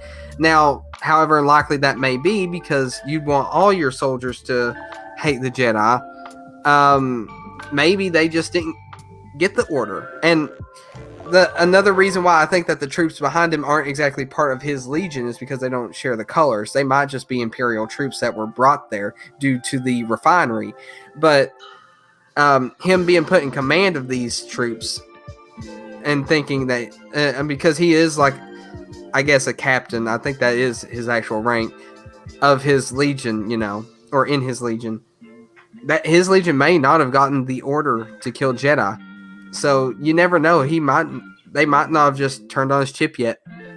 That's another thing to think about. Yeah, that's possible. I think the one question I would have for that is, one thing that was kind of clear is when Wrecker's chip activated, he went after everyone, including Omega. Now, I guess you could tie a thread from the Bad Batch letting Kanan go. So therefore, that's tied to the Jedi, and Omega, I guess, being with them. You could kind of have a thread that connects all of those characters and could give him and his chip mind that rationale. But yeah, that is a possibility. I mean, that what you just said about Wrecker and Omega, though, think about that. That was another thing that I didn't mention. Earlier, I said that the Empire doesn't care about killing children or much less imprisoning them. This guy didn't want to imprison Hera, but Wrecker, being good friends with Omega, like really good friends, super close, didn't think twice about trying to take a shot at her. Yeah. It's gonna be interesting. The other thing I've wondered generally is like, so Order 66. Is it just like if someone says Order 66 that turns it on? It can't be just that. Like, how does it actually turn on? You know what I mean? Well, because if somebody had said Order 66 just by accident, let's say, and that happened, that would have led to a clone like Tup in a way, except Tup didn't receive that order. But it would have led to a clone turning on their Jedi General in the Clone Wars and have a similar situation to what was going on with Tup, except multiple of them would probably have heard it at the same time, and so it would be chaos. Yeah, exactly. And another thing, because since you mentioned that, remember the episode where they were getting their chips taken out of their head? Well, as they were preparing the capsule thing that they were sitting at, I forgot what it was called, if they said what it was called. They were preparing the equipment, and Rex started talking about Order 66, saying those exact words, Order 66. Yes, I was so nervous when he was saying that then, yes. And I was thinking, is that going to increase the effect that it's having already on Wrecker? Which I don't think it did. But think about that, though. The rest of the Bad Batch didn't have any adverse effect from it. And now they do have like an immunity of some sort. Not a full immunity, of course. But you'd think that would have increased its effectiveness for a short period. If you think about it like that.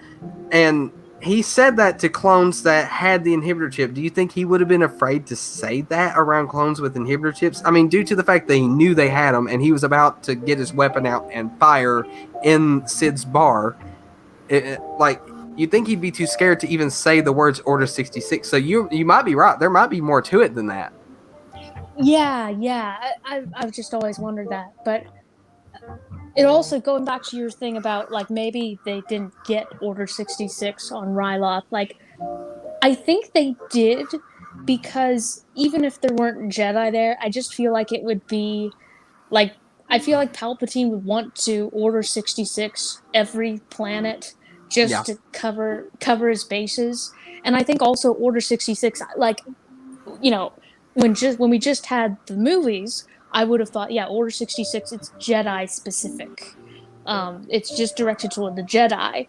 But it's been interesting, like, obviously season 7 of the Clone Wars, that kind of stretched further when Order 66 included just any Force users, basically, with Maul and Ahsoka. Yep. And now it seems to just include anyone who's anti-Empire.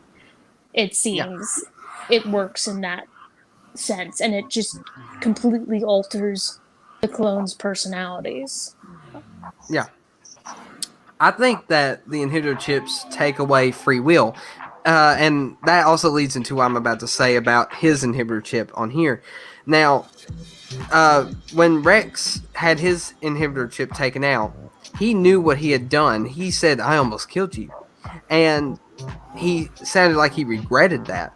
Now, if this guy right here was under the Order 66, and then the chip lost its effect, he would be realizing what he was doing and knowing that he wasn't himself, because Rex knew he wasn't himself once the inhibitor chip was taken out, because that's how he was talking during that episode.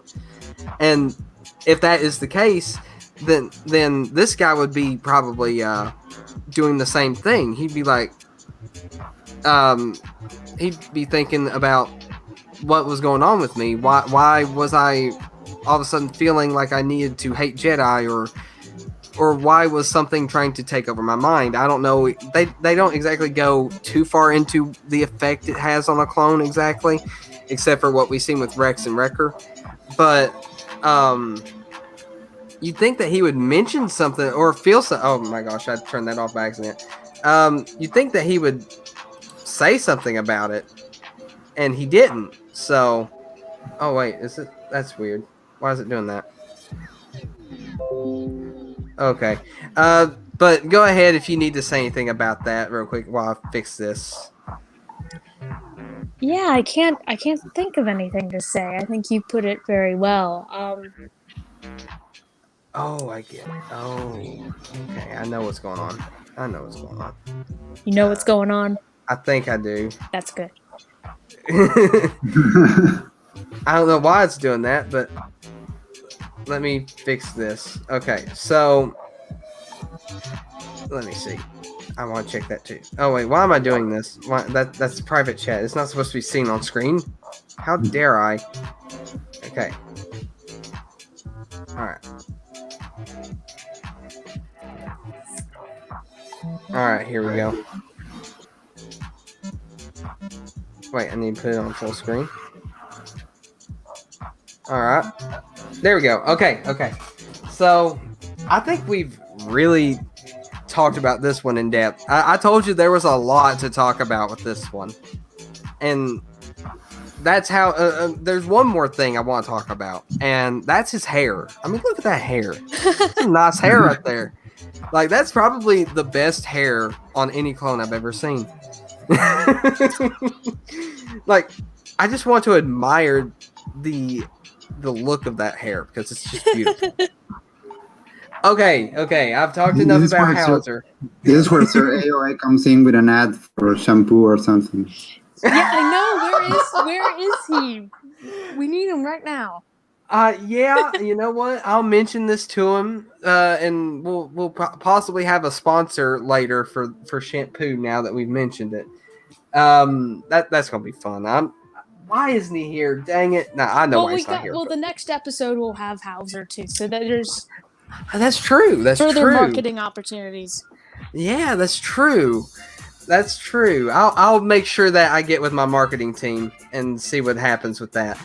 Anyways, so there was some other things I think I wanted to talk about when it comes to this episode.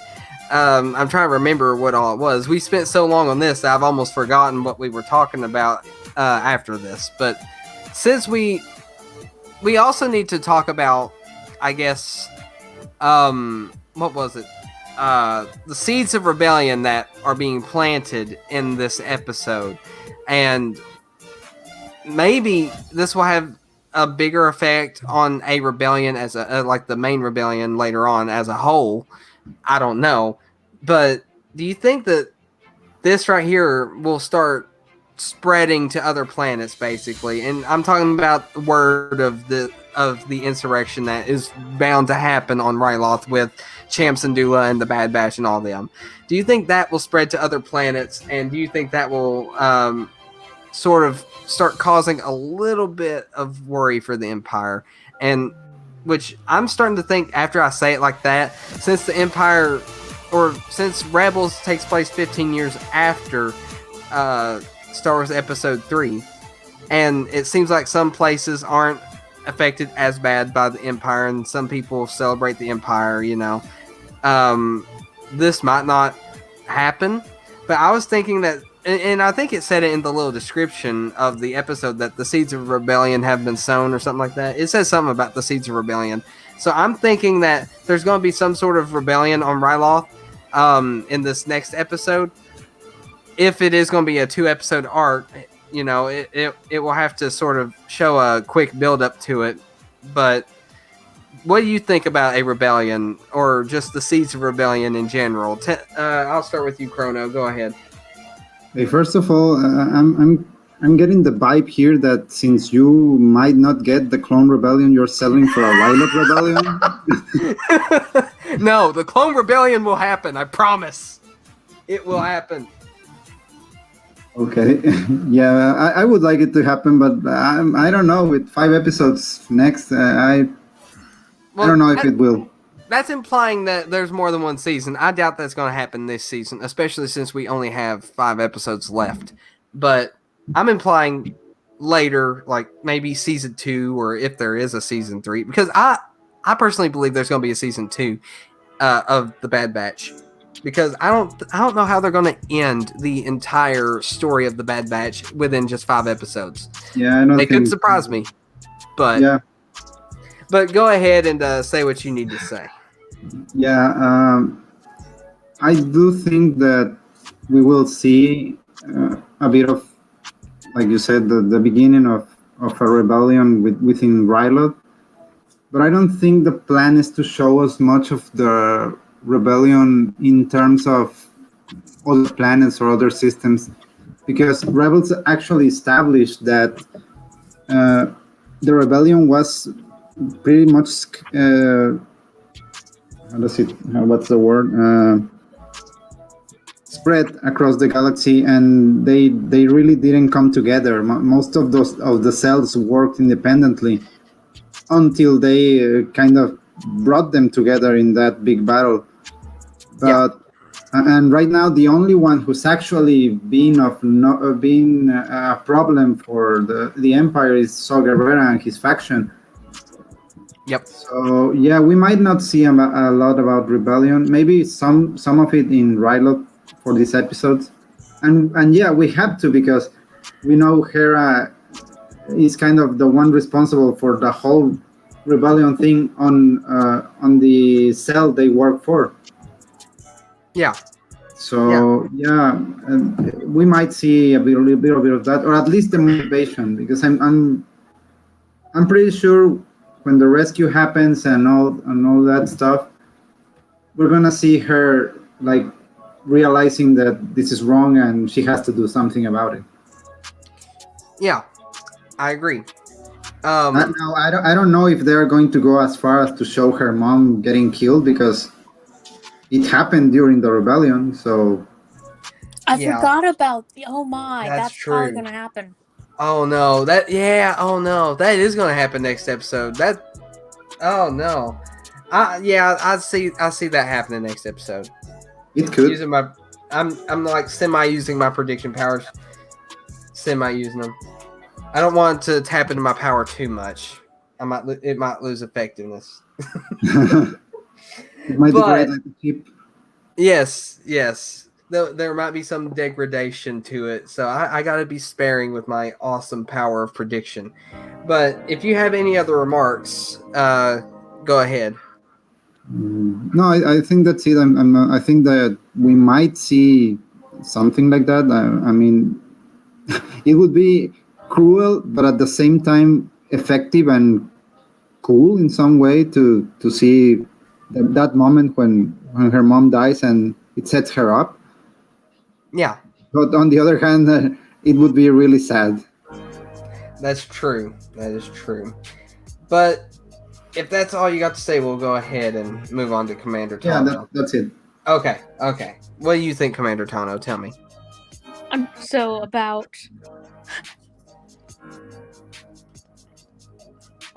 what do I think about? You mean I've forgotten what the question was. I thought you were like leading into something. Okay. Oh, just go. I could just talk about like Hera's mom. Yeah, she's gonna die. Oh man. That's a given. Especially since I think they're going for a more Clone Wars level of maturity. Yeah, they're definitely Hera's mom's days are numbered. Yeah. And do you think that will also spark a rebellion? Because that's what this whole discussion on this subtopic was about, like the seeds of rebellion being sown due to the last episode. So go ahead and like, do you think that will also tie into that? It could. I don't think they're going to be too on the nose with it. I don't think they're going to be too overt or explicit about it because it's like that stuff. A lot of the formation of rebellion, that it just isn't till years and years into the future. Yeah. I think it's going to be. I think the show is more like, and I think they kind of clue us in with the script too. It's more kind of geared towards just surviving the Empire, not really. Yeah. Granted, it is possible though that they could make it a little bit more rebellion focused. I don't think they will, but they could. I think, like I said, I think they've been.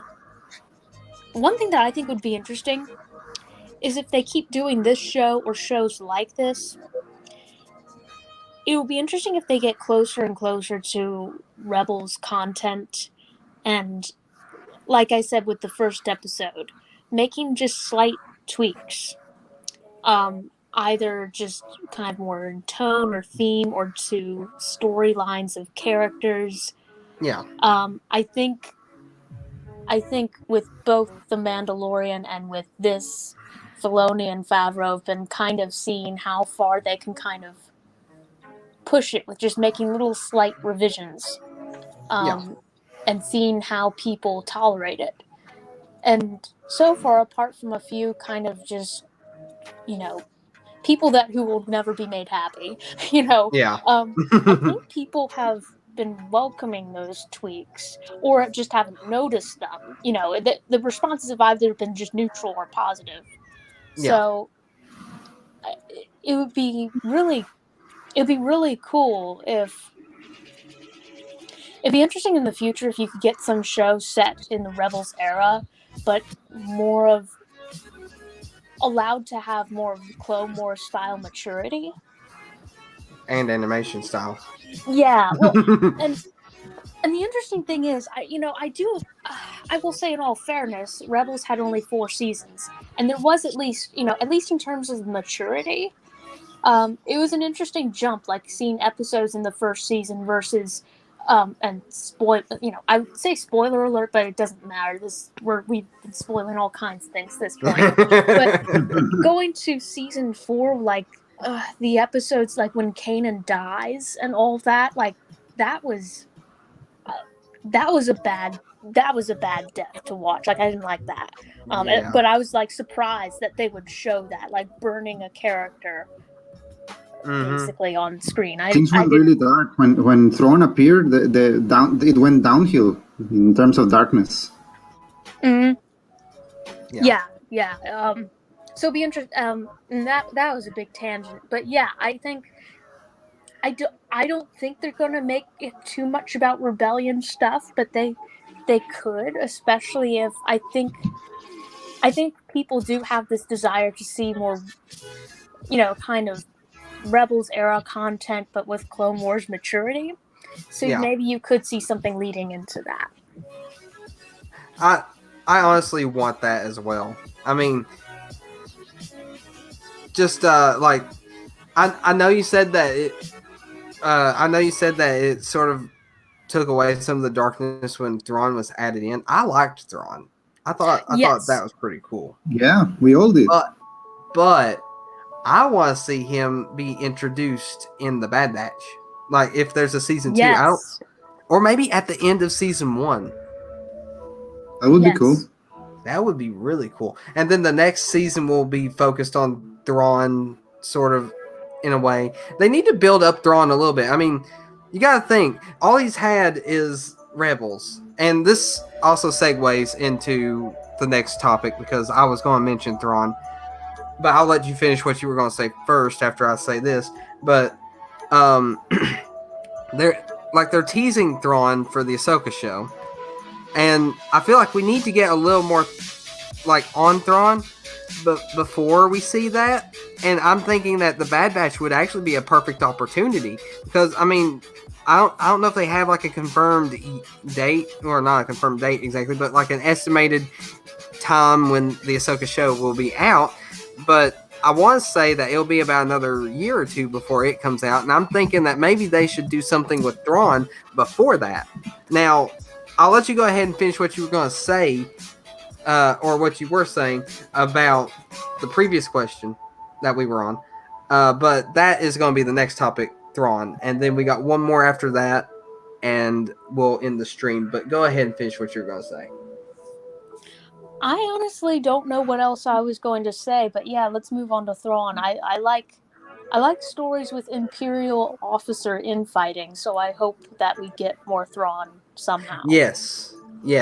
Thrawn being one of my favorite Imperial officers that I've ever seen. I think they did him pretty good in Rebels. But what you said about the maturity level, like he added some maturity in my opinion, but not enough to feel like a more Clone Wars styled show. I mean, it got better as seasons went on, but I feel like I want to see Thrawn in at least a show like the Clone Wars or the Bad Batch, with the maturity level of the Clone Wars and Bad Batch so far, because that would allow them to do a lot more with Thrawn and maybe make him even more of a likable villain. And by likable, I mean like popular among the fans. Not that he's likable, but because he's clearly not likable to the Rebels. But what I mean is, like, I want to be intrigued by this villain. I want to be like, oh man, he is so cool as a villain, which that's, I think, why the last 2 seasons of Rebels were some of the best Rebels that they had, besides the season finale of season 2, which was the best. But that's besides the point. But Thrawn being introduced in Rebels made Rebels, in my opinion, that much better. The only thing is, I felt like, in a way, is also shortchanged him because they were limited on what they could do with Thrawn, because it is a kids show.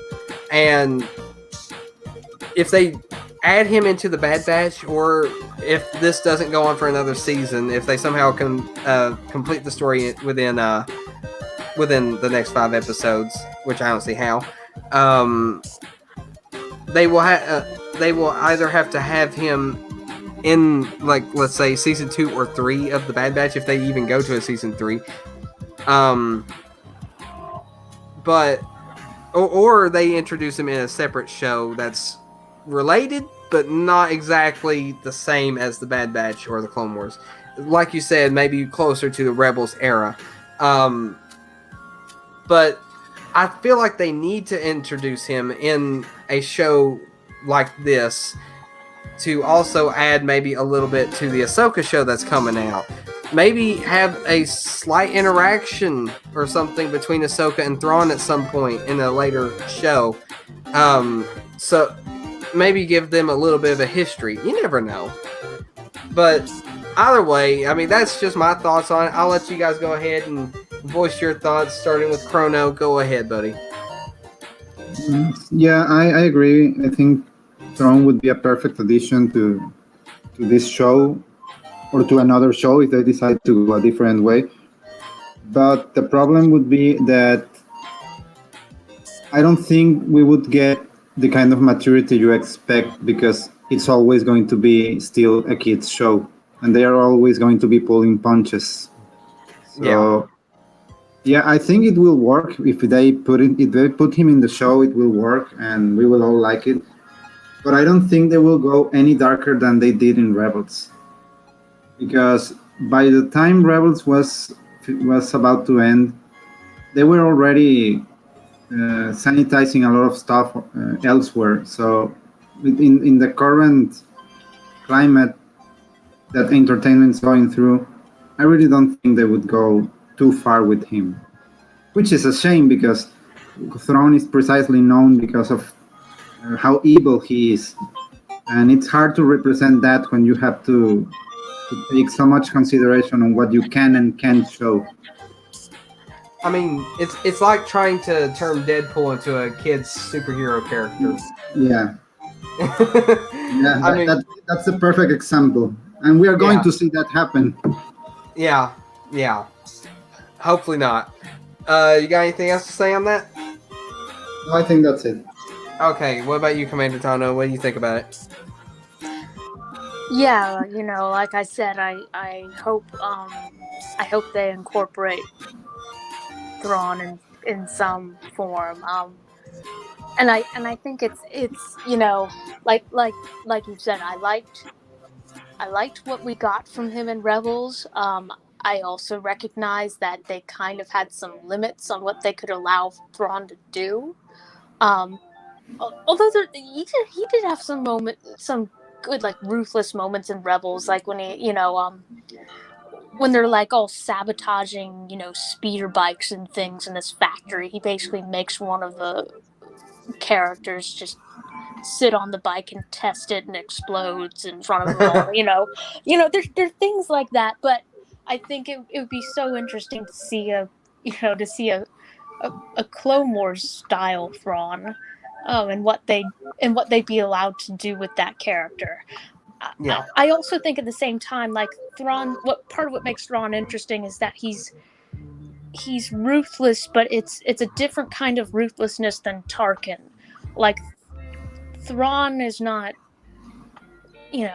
Thrawn would reason like the issue with the guy on the speeder bike. He'd be like, well, he would justify that by saying, well, I had the guy do that so that we wouldn't have other, Imperial soldiers, injured by exploding speeder bikes. Like, he would actually come up with like kind of a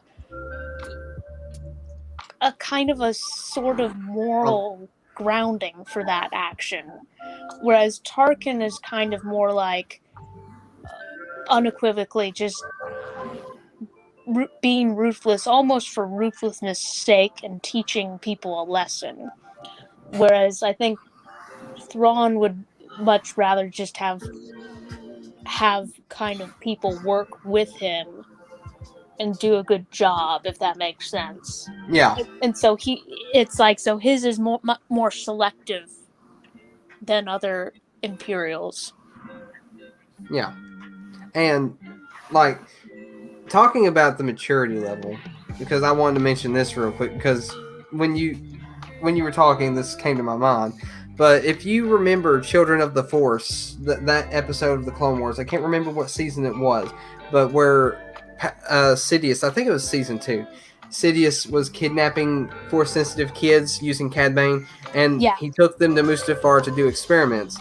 Now, they bring that up, And they do a similar story arc like that in Rebels, but in I think it was a Rebels Recon YouTube video when they were doing a lot of that stuff back then.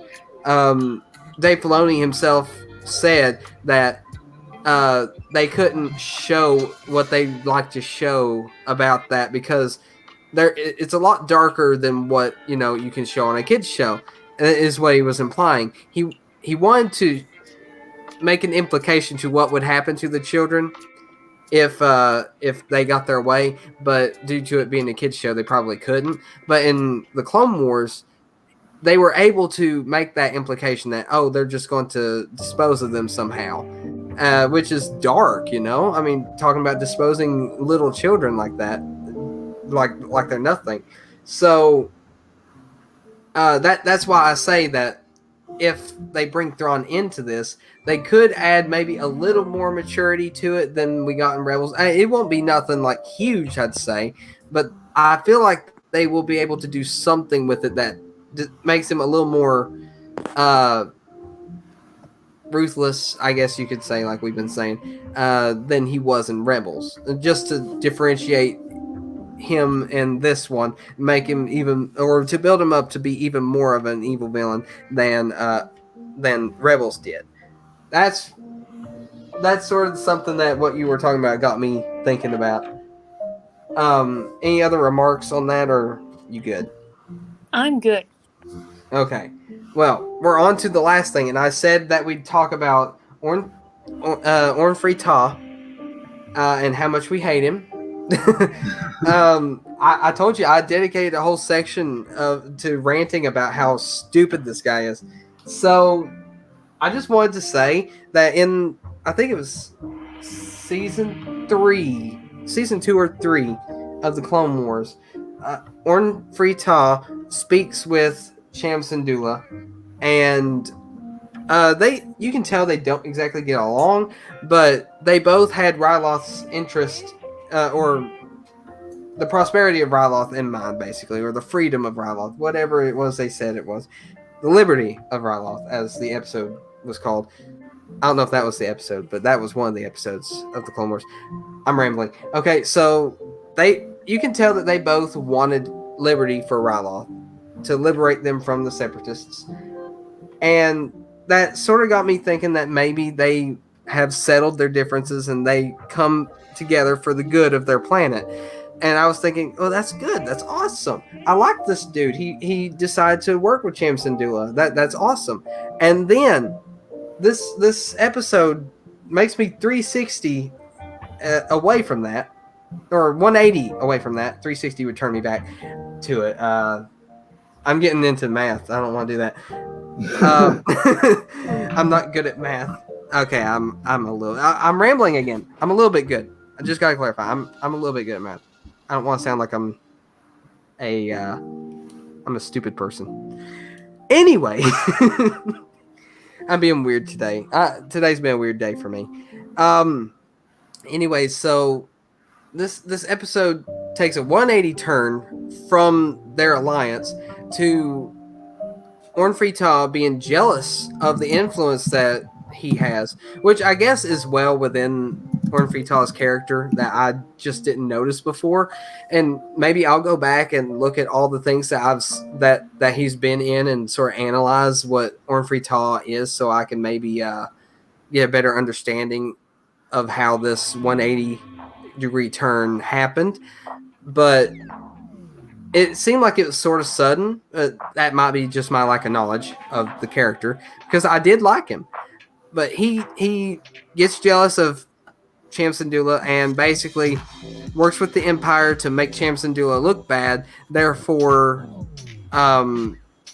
relieving him of his power over the people of Ryloth, which would also probably put Orn Free Ta in charge of all the people of Ryloth.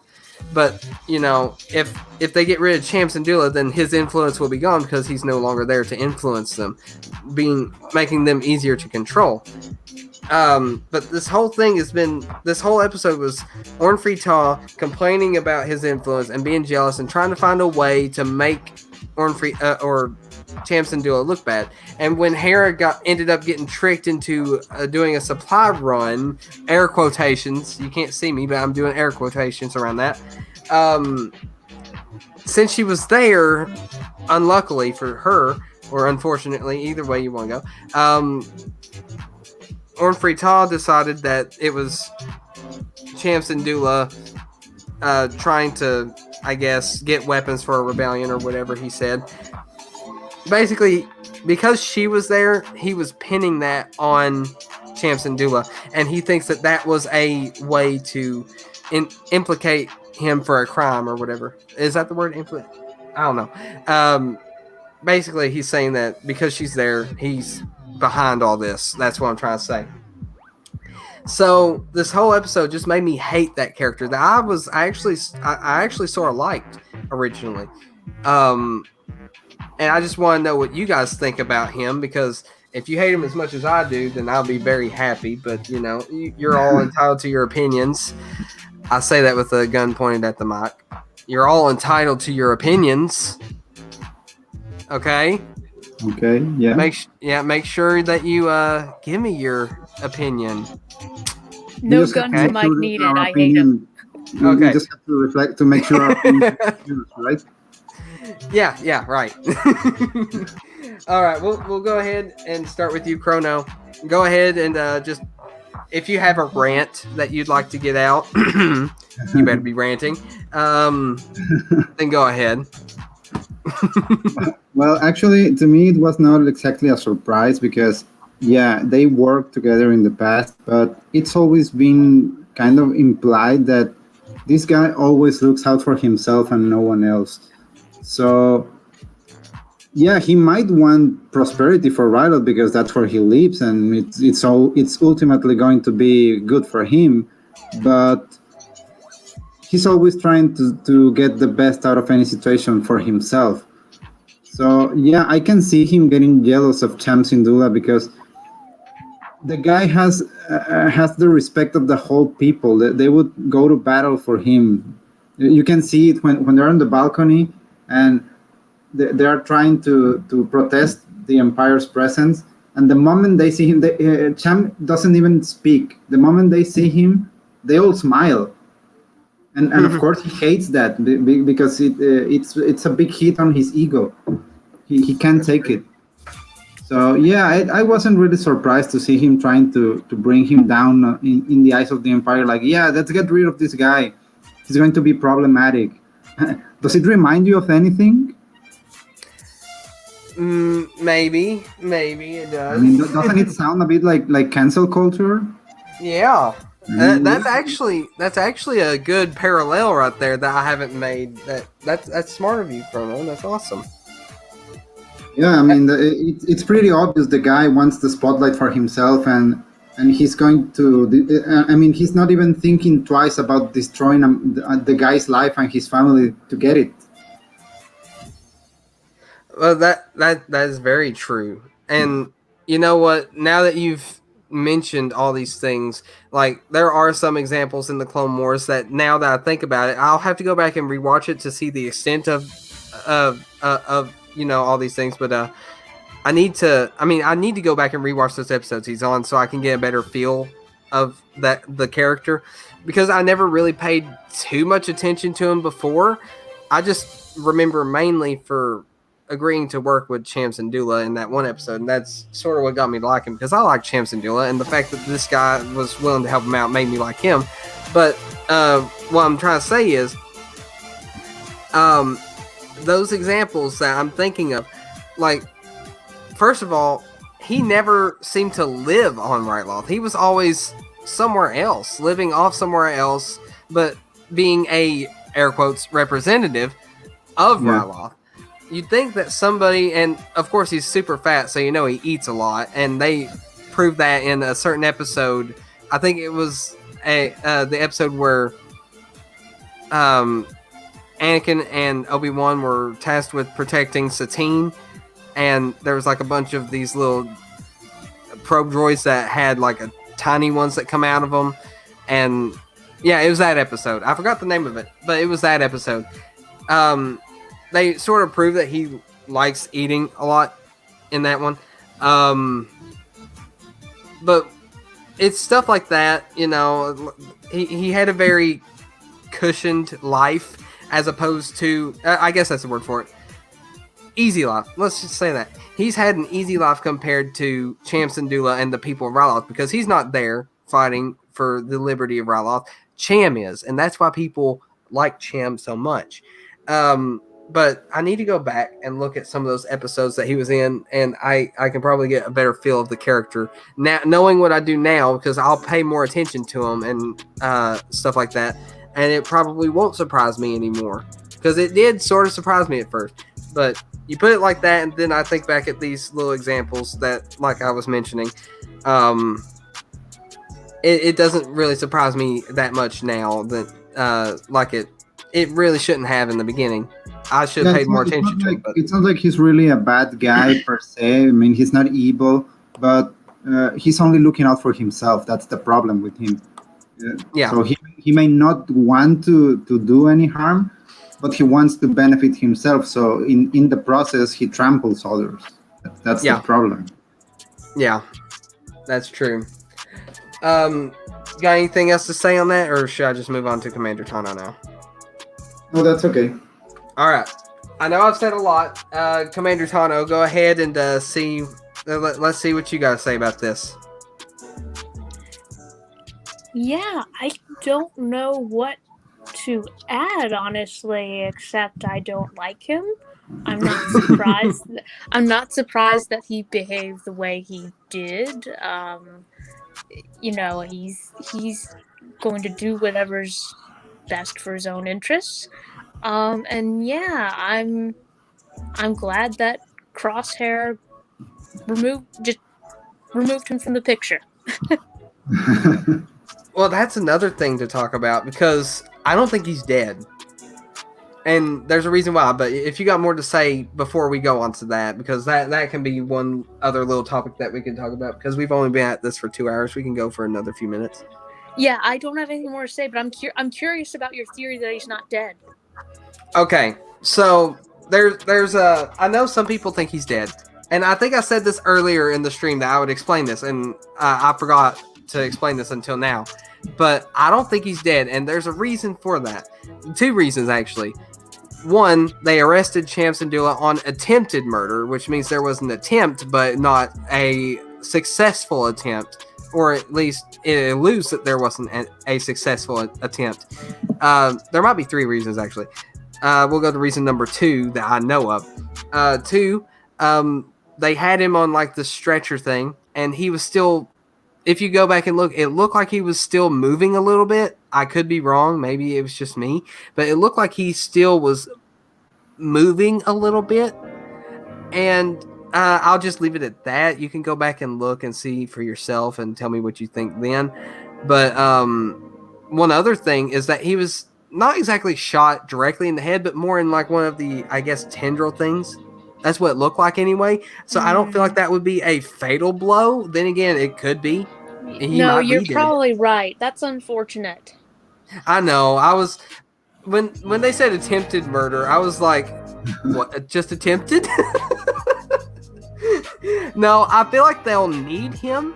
So they had to make it you know, believable that, I guess, that he attempted to kill him, so they had to wound the guy. Though I don't know how he's going to feel about the Empire doing that to him, but maybe they'll lie to him saying, well, that was one of his fighters that tried to kill you, not him. But, you know, he probably sent them to kill you, and he won't mention the fact that it was actually Crosshair. But I'm thinking that he's still alive, and we'll find out tomorrow, of course, because they'll probably show him again, maybe with a bandage on his head or whatever. I don't know. But yeah, I think they'll show him again tomorrow, and he'll be alive, and they'll just lie to him saying, hey, one of his fighters tried to kill you. So, I mean, it is what it is, unfortunately, that he's still alive, but, you know, I guess they gotta have somebody to use to rule Ryloth. So, But Yeah, yeah, it's in the best interest of the Empire to keep him alive. yeah, I mean, as cooperative as he is to the Empire, it wouldn't benefit them at all to just get rid of him. Yeah.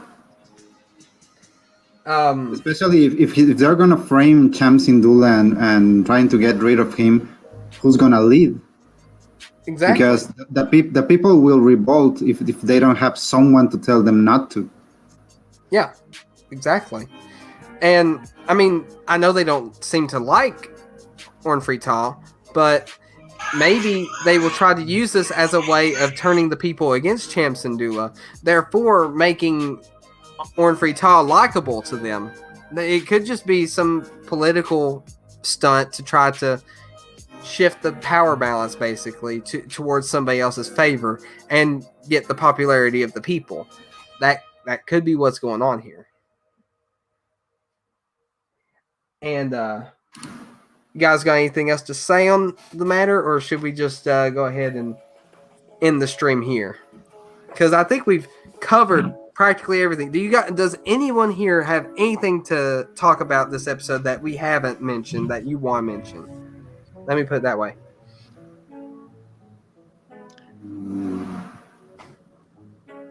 Oh, we didn't mention Chopper. Well, that's true. We didn't. Well, we sort of did, but didn't. But it was nice to see Chopper in the episode. And he looks better in this episode than he does in Rebels. I like the Clone Wars look to him. Agreed. Yeah, and maybe we'll get more of Chopper next episode. Have screen time on the next episode. He'll probably end up killing somebody in the next episode. Didn't you hear he had almost like 50,000 kills?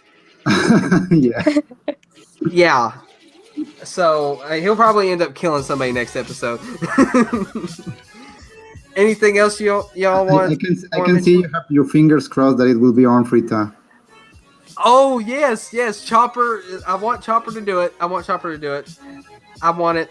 That is a dream of mine now. I will. That would be beautiful. Yeah, let's hope. If that doesn't happen in the show, I will make a fan fiction on my own because I want to satisfy my bloodlust for this guy. Anyways, is there anything else you wanted to talk about? I think you had something, Commander Tano. I actually can't remember it, so it was probably of no consequence. Okay. Well, if we ain't got nothing else we want to mention, I guess we can go ahead and start ending the stream. This has been a really good stream so far. We really went in depth, in my opinion, on a lot of the things in this episode. In particular with Hauser here, which, like I said, there was a lot to cover on that one. But I have a prediction. Okay, go ahead. Yeah. So the tragedy is it's not gonna be. Well, first of all, they may totally surprise us. They don't kill Ornfrey Tall. They don't kill Hera's mom. They somehow kill Hauser's hair. No, that can't happen. That's gonna be the tragedy. That is a tragedy. You can't do that to this dude. I mean, that's one of the best things about him. It's like 50% of why we love him. I mean, that's an interesting question. I mean, I was being generous. I was being generous about it. Look, it's more like 99%, but that's besides the point. I wanted to make it like his personality does make up for some of the likableness, okay? But you know what? 99% hair, we'll go with that. Fine. What were you saying, Chrono, before I rudely interrupted you? I was just saying that would be another prediction. I mean, does he leave? That is, we didn't get to the predictions part, did we? We skipped that, didn't we? Okay, so before we end the stream, we better start predicting some stuff. I know we made some predictions earlier, but let's go ahead and talk about whether this clone here dies or not. Because you mentioned it just now, and that's got me thinking, because he might do like the heroic sacrifice type of thing to get Hera off planet. Maybe he helps the Bad Batch and he gives his life to enable them to get away. What do you guys think about that? I'll go ahead and start with you, Chrono. Go ahead. I think it's very possible that he will die. I mean, it would be great if he didn't, but I don't see how it's always going to work out to be saving people. And it would be unrealistic. This is war, Yeah. and also, I mean, what is he going to do after? I mean, are they going to help him remove the chip, go some other planet to hide? It's I think it's probably more convenient to just kill the character for them.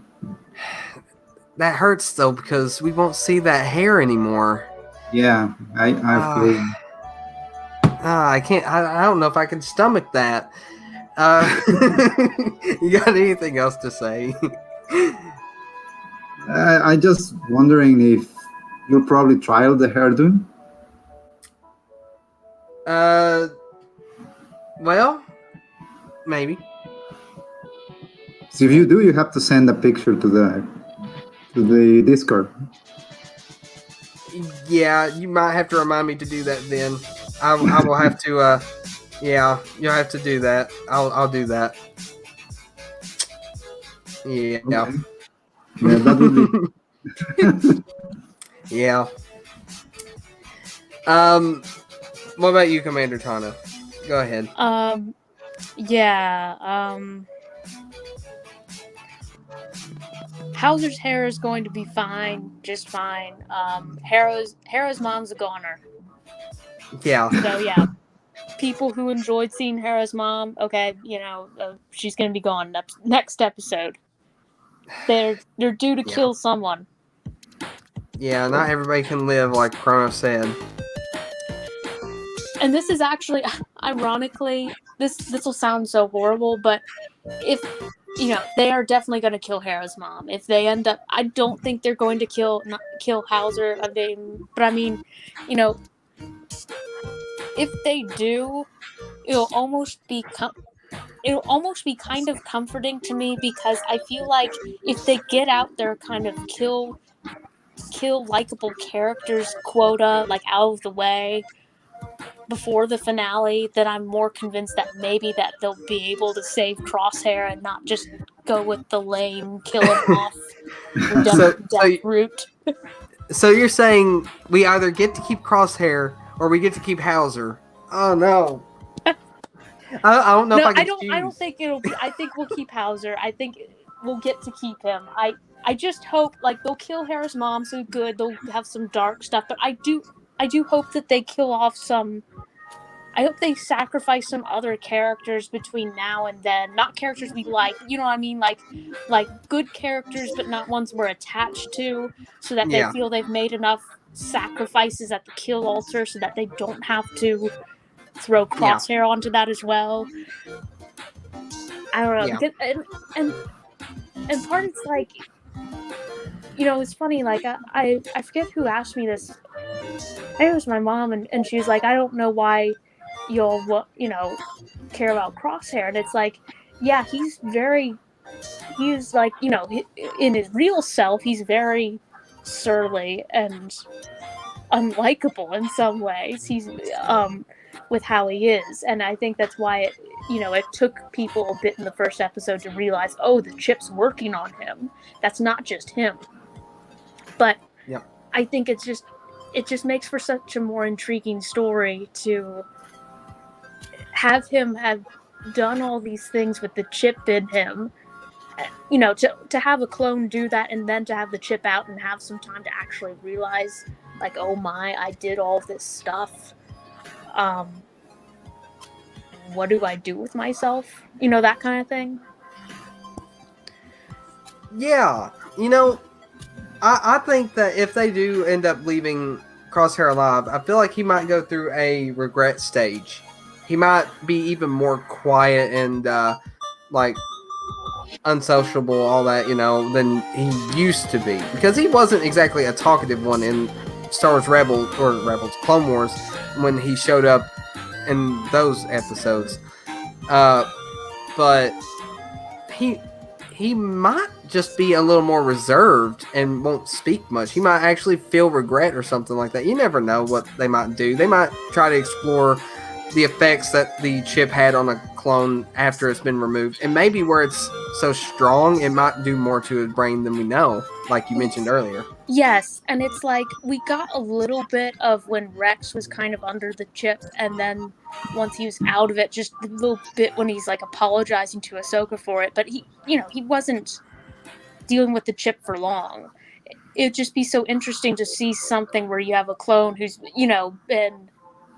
been following order under the chip for a significant amount of time and done some atrocious things, and then to have it out and just kind of that would make for some like dark PTSD stuff. Yeah.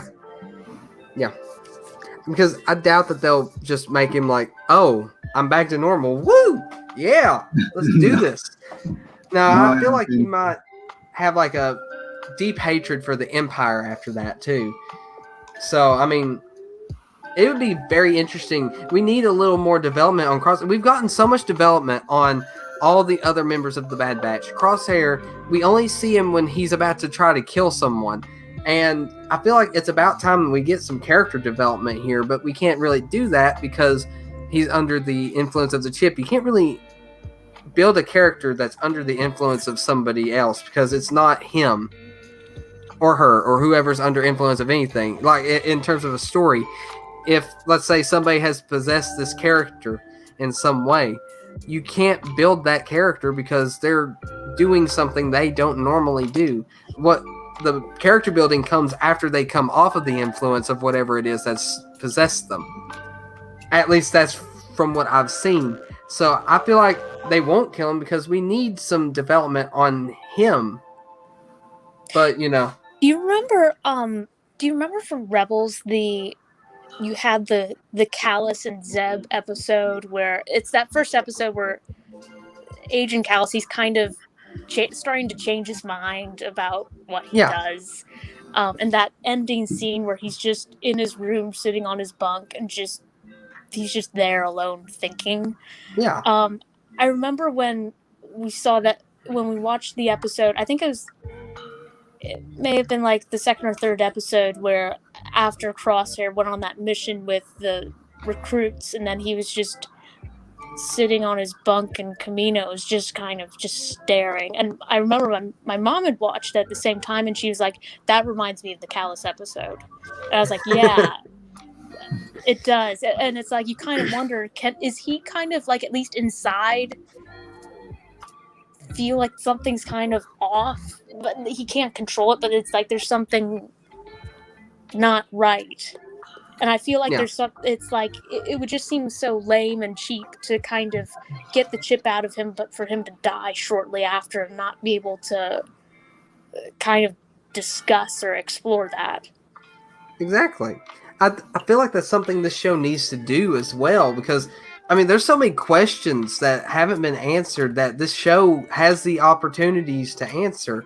And one of them being, how would a clone that's been under the influence of the chip react after doing terrible things, that is?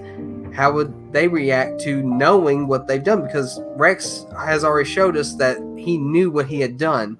And yeah, like you said, he was saying he was sorry, but he hadn't been under it that long. And he hadn't done anything too terrible except take a few shots at his friend that he's known for a long time.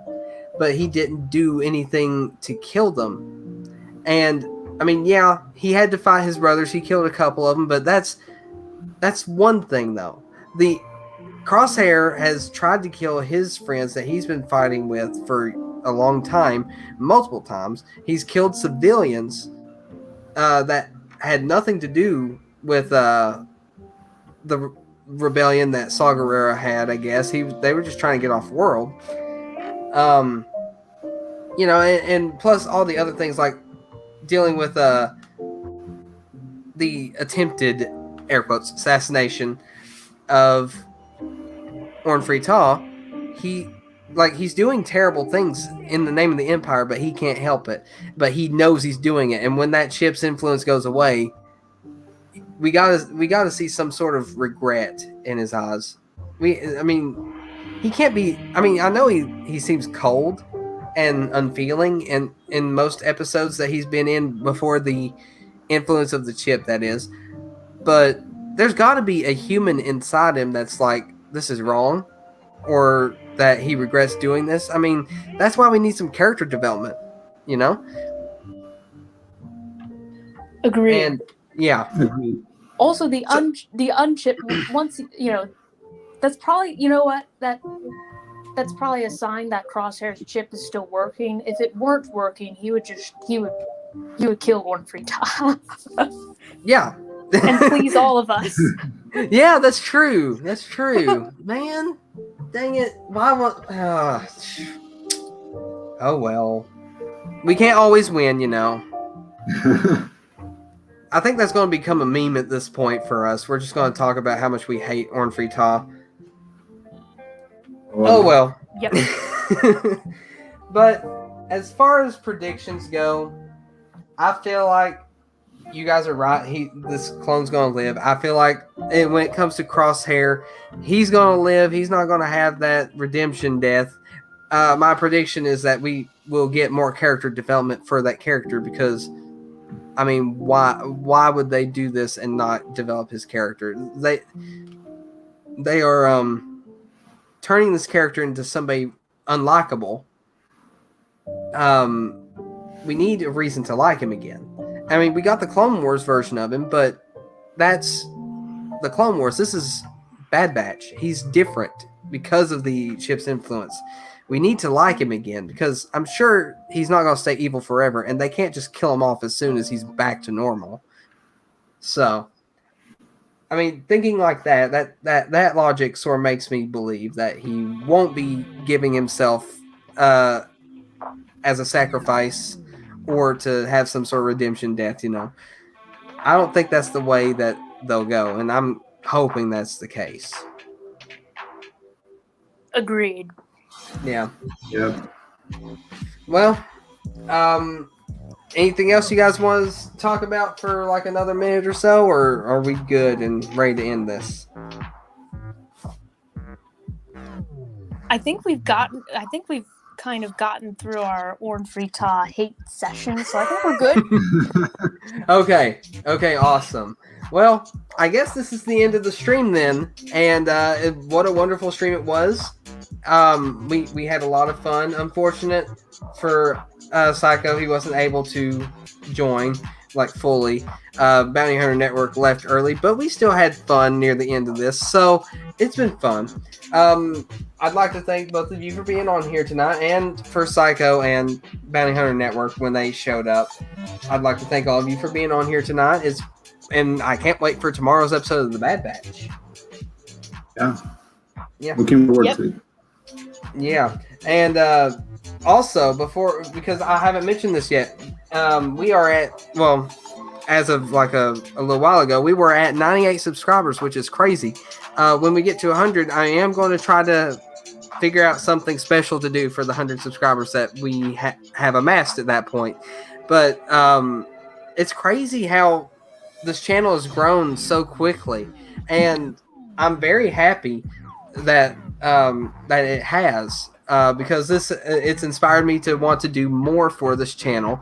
And I'm, as you've seen in some of my gaming videos, and actually what you see here, because I'm doing some experimentation with adding music to the streams and stuff like that. I am experimenting and trying to see what works and what doesn't. I'm trying to make the videos more enjoyable. I'm trying to make my commentary skills better, which I think I've actually sort of done, because I can't remember who said it, but somebody, I think it was Bounty Hunter Network, when I was on his stream yesterday. I went on his stream yesterday. He mentioned to me that I was super nervous when I on the first episode of Star Wars Topics. And you guys probably remember how I probably sounded.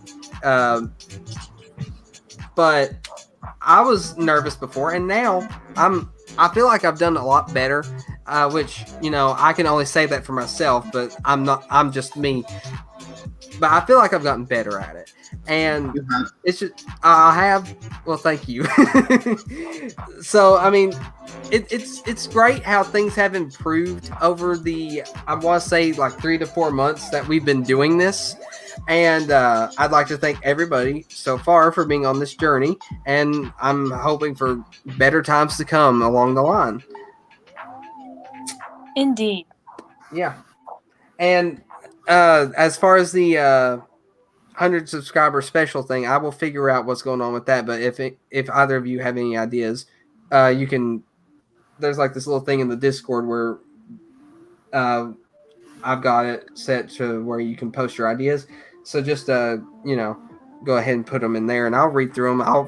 I'll even we'll have discussions about ideas in there. But speaking of the Discord, if you aren't part of it, what are you doing? Go to the description. There's a link down there. There's also a link to my Twitter. You can follow me there. I'm very active on both Discord and Twitter. We post memes on the Discord, and I just mess around on Twitter. Fun times. But you can also find Chrono and Commander Tano on Twitter as well. Go ahead and give your Twitter information if that's what you want to do. We'll go ahead and start with you, Chrono. I don't remember what my Twitter. Let me check it out. Well, go ahead, Lady Tano. Tell us. I called you Lady Tano. I had a brief moment where I was like, oh goodness, like what's mine? Yeah, so I'm at Lady Tano 501st. So. And I think Chrono's like Chrono CD, right? Yeah, I just got it. It's at Chrono CD. Okay, yeah, you can follow either of them on Twitter. They're also on Twitter. And you can also get in contact with us through the Discord, like I said. So just, join it. I got a link down there. Join it. I mean it. But yeah, so we're going to go ahead and end this. Like I said, join the Discord. Do it. There we go. I was trying to get the thing to work. I'm having to use my phone to put the clips on the screen due to the way I'm having to do this on my computer. But anyways, we're gonna go ahead and end this. Thank you two all four of you for being on here today, but you two specifically for hanging out to the end. Thank you guys for being here. Thanks for having us. Yes, it's always a pleasure. And thank you, everybody, for watching. And we will see you all in the next one. So may the Force be with you always. As